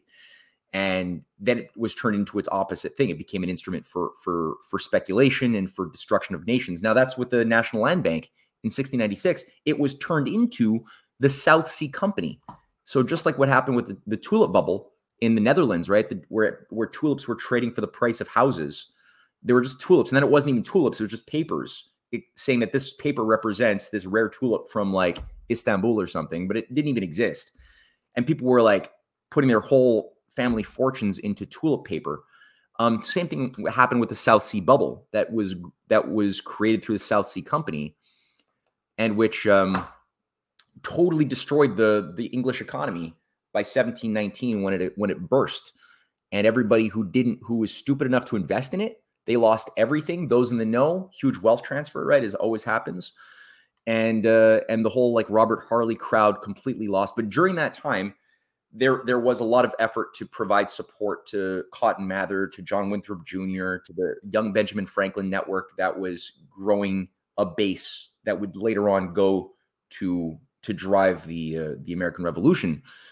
And in the Civil War too, during that 10-year period of the British Civil War in the 1640s, that was also where you had the Massachusetts Bay Colony get its greatest liberties to have independence, to generate its own credit, like the Pine Tree Shilling, which was created as the first like colonial coin to fund the Saugus Iron Works, which were like the first ironworks in a colony. The British never allowed that. So all of a sudden, through the Civil War, they had all of the people around John Winthrop Jr. and the Puritan nation builders were all able to say, okay, let's take this opportunity to just like build up a real economy. Let's create a new city on a hill.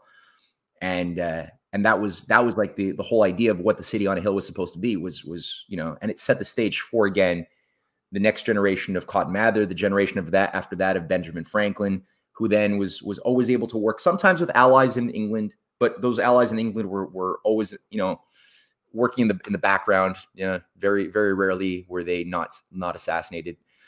Well, Yeah. I'm glad you went back to the English Civil War, because the other thing I forgot to say is this is pretty important.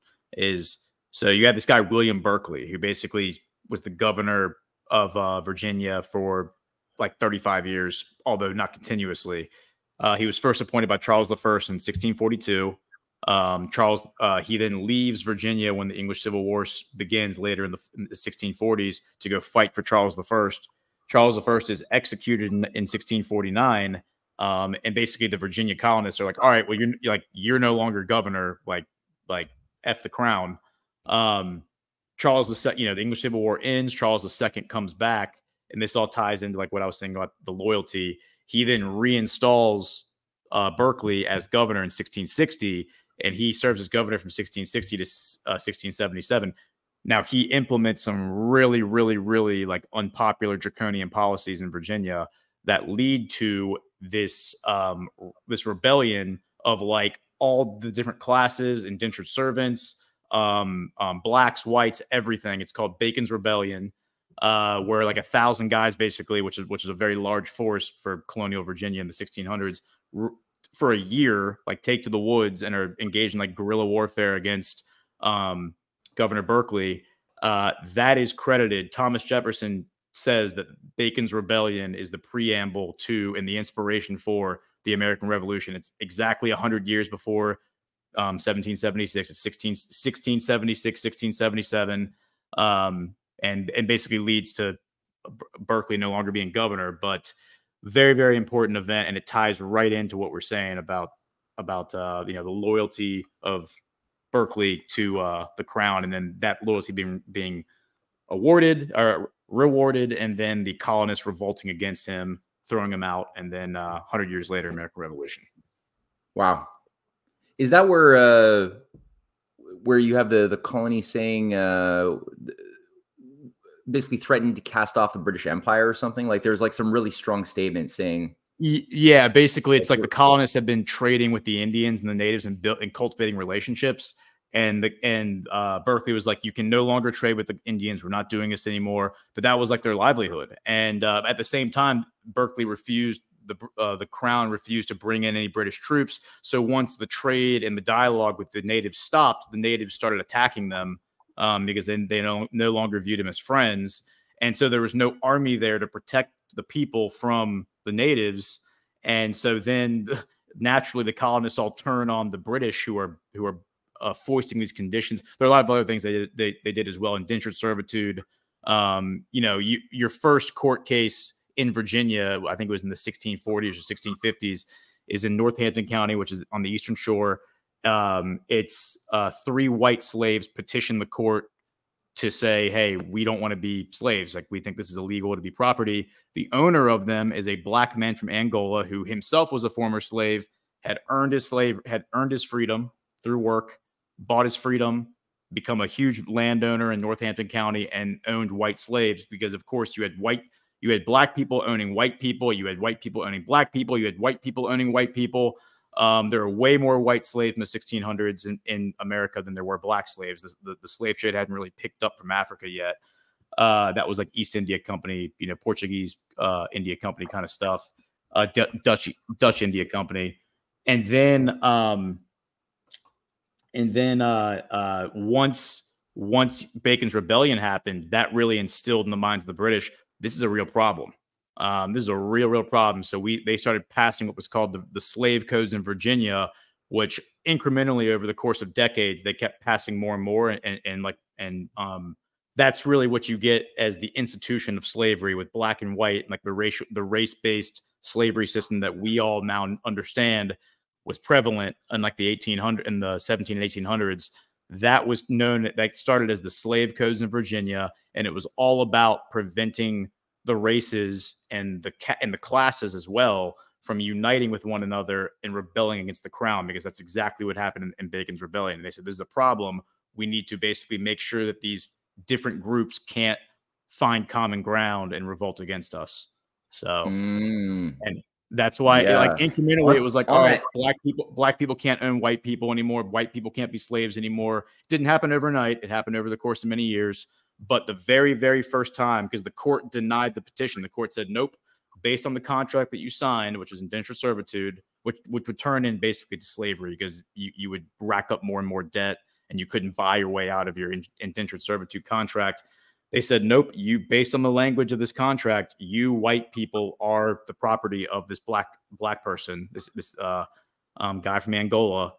So yeah, you are property. That was the first time a court had ever ruled in America on a human being being a piece of property, and it was white slaves and a black slave owner. That's a hilarious irony. Charles Johnson. Interesting.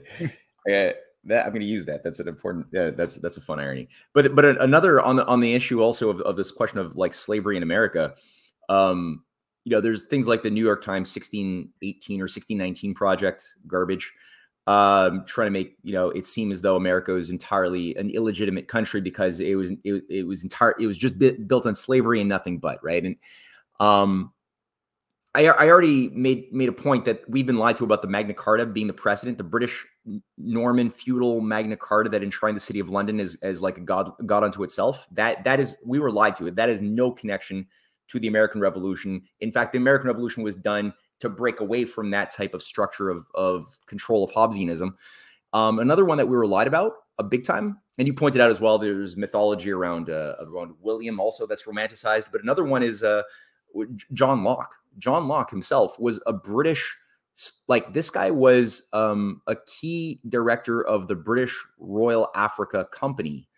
John Locke is the guy who devoted his life to trying to prove that there is no soul, that we're all blank slates.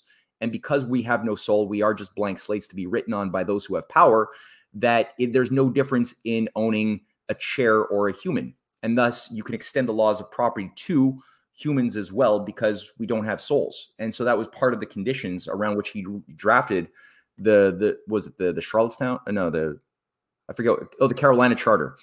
That pointed that made the statement life, liberty, and the pursuit of property as sacred. And his idea of property was the thing he was making his millions of dollars on, which was the slave trade, which most of the patriotic colonialists didn't want. It was bought in and enforced by the British from 1609. Or yeah, the 1609 project, right? And it was enforced outside of the volition of those who were trying to resist it. And the British, at the same time as they were bringing in Africa slaves, of which there were like 8 million brought in before the revolution, they were getting the colonies addicted to this thing, but they were also destroying manufacturing. So every time you would have something like the Saugus Iron Works in Massachusetts, or a hat manufacturing, or anything, or clothing, textile manufacturing mills in Philadelphia or whatever, that would be destroyed, to the point that John Locke even participated in drafting a bill that legalized manufacturing in the colonies.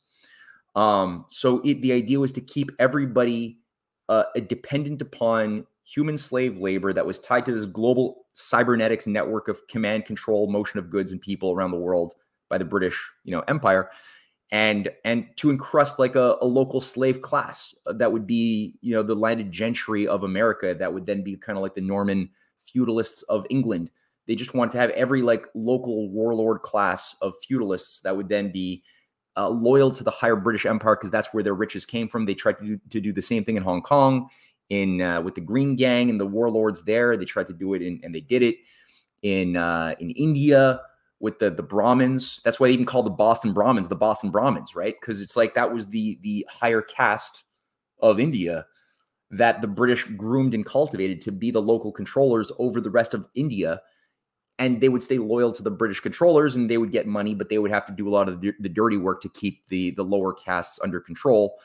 And they do that everywhere. And that was the role of both the Boston Brahmins in the north, the Cabots, the Lodges, the Lowells, all these groups that were based often in Virginia, making their money off the opium trade, keeping China subdued, while at the same time working with other, slave power groupings in the south, that were just part of this local warlord class that were always loyal to creating fifth columnists and deep state operations inside of America, like Wall Street, which has always been not American in its pedigree, or the FBI, the Scottish Rite, all of these things. These were always loyal to the United Grand Lodge. It was never an American Freemasonic group. It was always the British United Grand Lodge. That was the mother lodge of the Scottish Rite, north and south. So, yeah. Yeah. Patrick Henry actually wrote a letter that was published, I think, by the New York Times in like 1860 at the beginning of the Civil War, where he like openly like criticized himself and all of the founding fathers for being hypocrites. He's like, here we are, writing the Declaration of Independence, writing the Constitution, but we own slaves. He's like, but it's because this system has been foisted upon us, where it's impossible for any one person to just say, all right, well, I'm gonna pay people to work on my farm as opposed to using slave labor. Well, then you no longer can sell your goods for a profit, and there's no viable business model. They also outlawed. There was a prohibition put in place in 1808 on the importation of slaves. So after 1808, no more slaves were imported to the United States, starting in 1808. And what that did is it actually made slaves extremely valuable. It boosted their value for obvious reasons, because of supply and demand, but also because you couldn't bring in new slaves, you could only breed slaves, which is why you started to see like the breeding practices, especially like in like Mississippi, like on these huge cotton plantations. They would basically be looking for like breeding stock slaves. And then when you had Chinese immigrants and Scottish and Irish immigrants, especially Irish immigrants, come in, they were treated like dirt. Like they were viewed basically as like completely expendable, would work for pennies, but slaves, of course, were treated with much more care. And this is where you get like the inversion of what like the woke mob probably thinks of when they think of this stuff. That's not to say that being a slave was great, but I'm saying they actually valued their slaves, whereas they didn't value the Irish and Chinese immigrants that they were using to build the railroad and everything in the 1800s. Because if they died, who cares? Just bring in another one and pay them pennies to dig and work the fields and build the railroad. But slaves were very, very valuable because you could not only buy and sell them, you could breed them. So that's, it creates that whole caste that you're talking about, like a ruling oligarchy, like an aristocracy, and then like an underclass, which we really saw come to fruition in South Carolina during the Revolutionary War, where there was like an actual civil war. Right. Yeah. And also creates as a lesson for those who are getting manipulated by the weaponization of immigration today. Like that's also a technique that those oligarchs also benefit from, is then they can induce the locals to become very hostile to the indentured servants, the Chinese, the Japanese migrant workers, the Irish migrant workers, because they're stealing your jobs and they're willing to work for less than you are. And that was the case in the 19th century. And there were riots. There were like lynch mobs that like lynched up Chinese workers that were brought in to build the transcontinental rail lines. And there was a lot of the Hearst publishing press, all of the press agencies were really happy to just inflame the aggression of the ignorant, like local citizens whose jobs were being, taken away. There was economic downturns and they needed a hate object. So hate objects were presented as the immigrants, and nobody was paying attention to, well, who the hell is controlling this game from the top down anyway? And people forgot to look at the city of London. They forgot to look at the actual controllers, the local Brahmins managing the jurisdiction of the Americas. So yeah, very, very interesting stuff. Yeah. Very, very interesting stuff. All right. Well, I don't know if you have anything else, but if not, we can hit some of these rants. Oh yeah, rants. Yeah, let's do rants. Yeah, let's hit the rants. All right. All right. So Lucky Dog 31, $5. My favorite show, and I was one that didn't like history because of memorizing all the dates. Thanks for making history sexy. Smiley face. Thank you, Lucky Dog. That might be an allusion to during our geopolitics panel at GART. Jim Quast got up and said, we need to figure out a way to make geopolitics sexy, because like in response to a comment John made where John said that he thinks a lot of people don't find geopolitics boring, which is why people aren't invested in it. And so Quast said, if we could figure out a way to make geopolitics sexy, we could get people more into it, which I think is kind of what this show is about, like making history and geopolitics interesting. Because I said, what if we could get people as invested in the drama of geopolitics and history as they are invested in, say, the drama of like reality television and like celebrities and like, People Magazine and all that. And I really think it's about finding stories and being able to do like storytelling and narration, kind of like what we do here. And there's finding that like thread and that through line that makes it really interesting. Yeah, absolutely. 100%. 100%. Yeah. We got to find the drama. Like that's the thing. Human beings we talked about this before. We talked about this today, but yeah, like we're a creature of ideas. It's not genetics or our blood that defines who we're going to be. It's the ideas that we choose to love and work on and live by that defines who we are. And ideas are communicated through composition, through stories, and we're storytellers. Every child loves a story, right? It's universal. Every culture has that. And so, yeah, I mean, if we could find the drama, history is like Shakespeare said, right? All the world's a stage and we're all actors. If we can find where are the points of drama that make it come alive, then all of a sudden you can get every kid would love history class in high school. Every kid would love it in elementary school. Because it's all tragedy. It's all classical tragedy everywhere you look. And tragedy is not just bad things happen to good people. That's not tragedy. That's tragedy is like where good people could have been better and they chose to be smaller at a moment where they needed to change and become better. And because they couldn't change, they became a Hamlet. They became an Othello. They couldn't self-reflect or examine how they were being manipulated. And because they didn't activate that which they had within them, thus the tragedy unfolded, which didn't have to happen. And so that causes people to become more self-aware of themselves after experiencing a real piece of art like that. When they leave, they're more self-aware, self-reflective, that they don't want to have a little Hamlet within them dominate, or a jealous Othello. They don't want that to dominate. They're going to be more inclined to talk with their wife or talk with their friend instead of being jealous with their friend or jealous with their wife as Othello was. And Othello wouldn't talk to anybody. He just let the crazy talk, grow inside of his head. And it resulted in his enemies capitalizing on that crazy shit to the point that he made a big mess, including killing his friend, his wife, and himself. So like that's history is moved by individuals, right? Who are animated by very evil ideas or very, very good natural law oriented ideas. And it's beautiful. It's beautiful to see those people, even when they don't necessarily survive. It's beautiful to see the type of courage that the Braveheart, what's his name? William Wallace. William Wallace, yeah. Yeah, Yep. like that makes you cry tears of joy, even though it's something bad that happened to William Wallace, this amazing man in Scotland, fighting the British, and yelling freedom, right, as he's being tortured. But it's history could be so much better than what we're given. That's for sure. Yeah. Well, I also met Adam Riva, who did the new Badlands documentary, which you probably haven't seen it yet, but it comes out on May 1st. It'll be out in a week for free.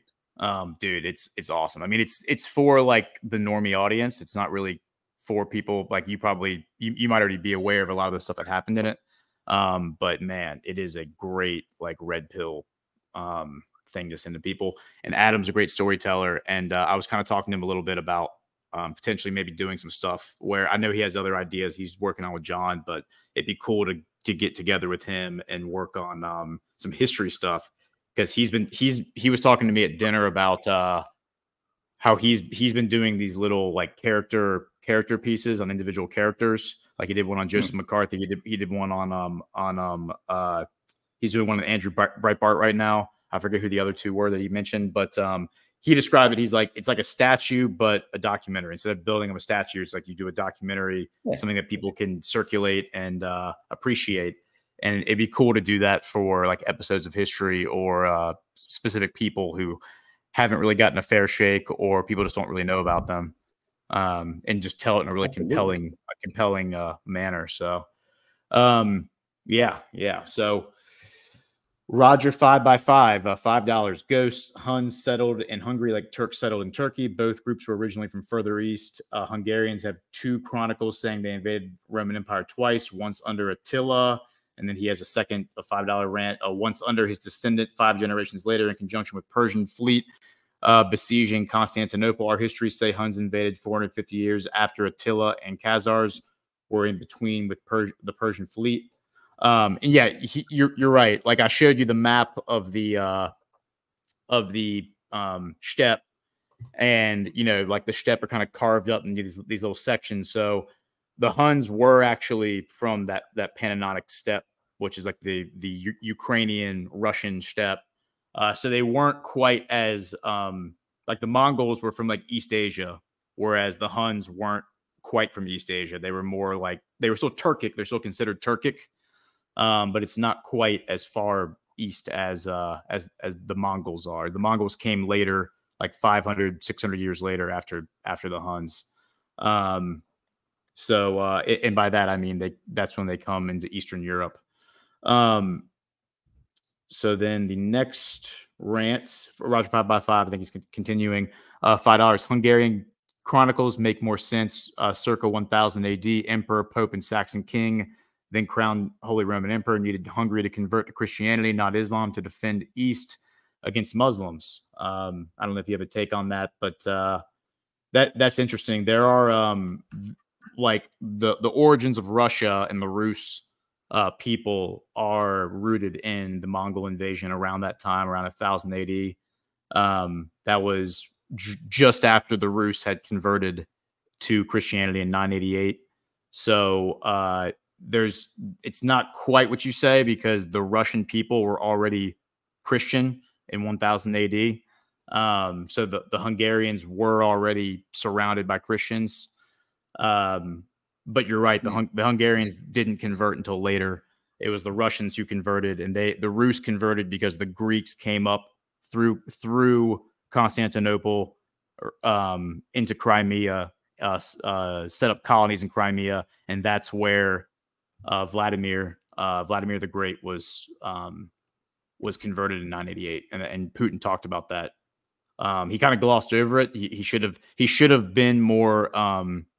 I think he should have lingered on that a little more, because he kind of missed the opportunity to say Vladimir got converted in Crimea in 988, and then he goes home to Kiev, which is where the capital of the Rus was, like the capital of basically Proto-Russia, and he converts his family. He converts. I think we talked about that before, but yeah. So it's like Kiev and Crimea are like a central part. They play a very, very important role in the Christian Russia. Roger 5x5, $5. Emperor, Pope, and Saxons invented Khazar invasion to take blame off of Huns for allying with Persians, because that Persian war led to temporary collapse of Eastern Empire in Persia, and consequently, and then one more rant from Roger, rise of Islam. It's easier to get Huns to join your side against Muslims if you're not blaming their ancestors for creating the Frankenstein monster in the first place. Many waves of steppe Asians, one more rant, came west and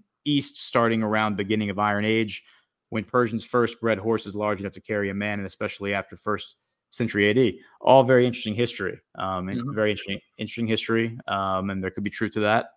But yeah, like I said, the Russians converted to Islam just before the Mongols really showed up. I mean, not Islam. The Russians converted to Christianity just before the Mongols really showed up. So, and that was a really important moment. They did like interbreed with the Mongols to a certain extent.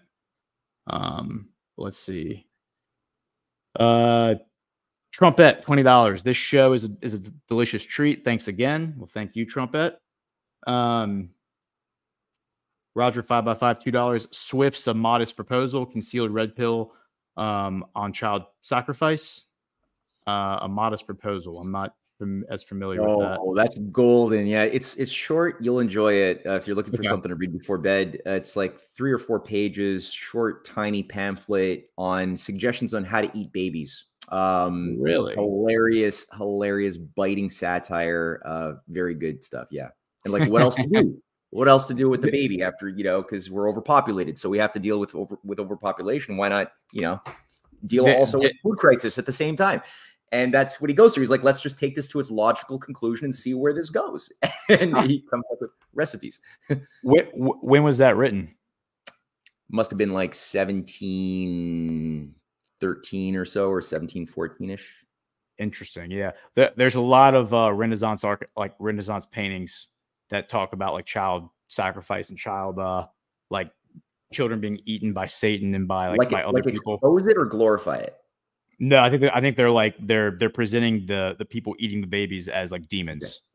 Okay, well, the Goya does that, I know, with his Saturn eating his children painting. That's also done around that's a little bit later. That's 1801 or something. But anyway, yeah, there's the Goya paintings are disturbing in the later years when Spain is really going into hell, because earlier on Spain had a pro-Republican king who, once he was ousted, it was a complete takeover of the Satanists, and Goya was a good guy, but he was like trying to just, at a certain point, the art has to, when things get really bad, you can't use pretty art anymore. It's like Machiavelli, like you can't use pretty flowery language as a prince. If things are that bad, you have to go to the next level of street fighting at this point. And the same thing for the painting, where you see like a baby just getting munched on by Saturn, which does represent what the oligarchy does to themselves ultimately, and what they do practically and metaphorically. So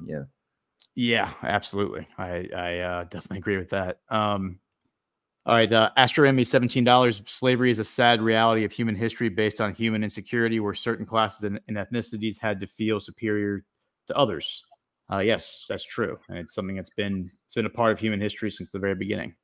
Rosalinda, $10. Make history sexy. T-shirts for breaking history. That's a great idea. I think Kate did say that eventually we're going to have merchandise for all the shows, so I will have to run that one by her. I'm sure that'll find its way. So thank you for the idea. That's a great idea, actually. I could see that taking off. That's pretty good. Yeah, like make history sexy. Like I think it's a great idea. I think that's all the rants, but we do have a few boosts, it looks like. So if you go to badlandsmedia.tv, on the right, it says support Badlands. If you click on that and then you go to boosts, you can create a boost for any show, and they're cataloged on our website permanently. I think for all time. As far as I know, they don't ever get deleted. But let's see. So I got to find the ones after last week's show, which would have been looks like we have one on the 18th from Jake, $50. Breaking History is probably the most impactful and important series exposing the nature of the current world order and how it came about, as well as the new order planned by the same actors who accomplished the existing order, exposing the nefarious actors behind the naked colonialism disguised as globalism, and other more humanistic terms designed to conceal its true nature, is of the utmost importance if people are to free themselves and others of this oppressive parasite. Very well said, Jake. And I think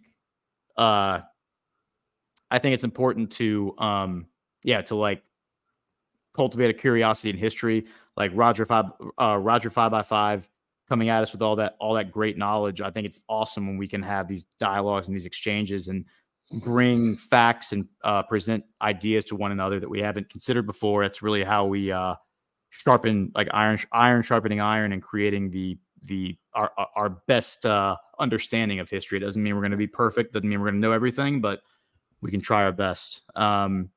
Joseph Fawcett, $1.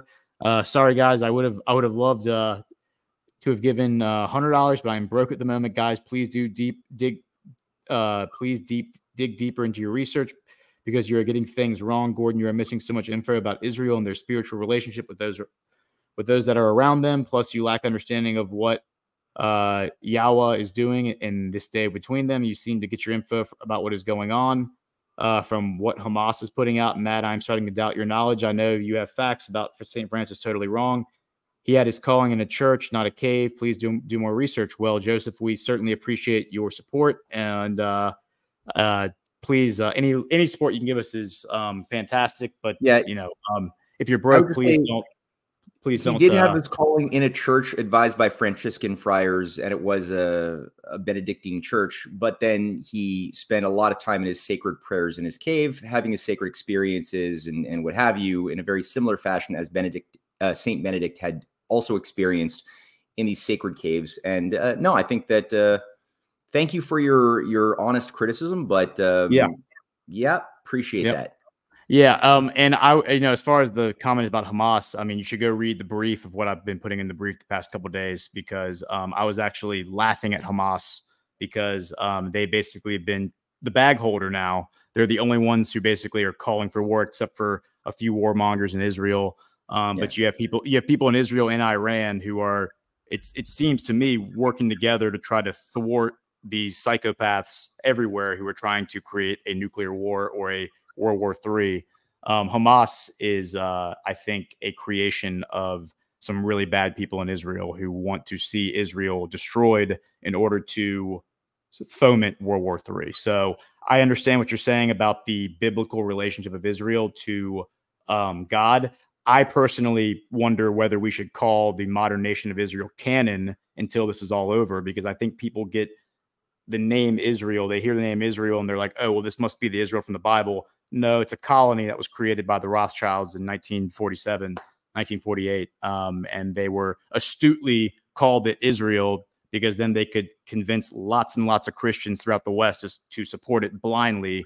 When really, in reality, I think we're seeing some pretty awful things coming out of there, including right now battalions in the IDF being sanctioned with the exact same sanctions that Donald Trump issued against the Azov battalion for similar behaviors, human rights violations, torture, immoral misconduct, breaking basically like every like international law there is in terms of like war crimes, which is true. Like the IDF has been doing that for a while. It goes way beyond October 7th. And I'm sorry if that's triggering for people who hear it. We have lots and lots of testimony from actual IDF veterans who came out and said that this is happening.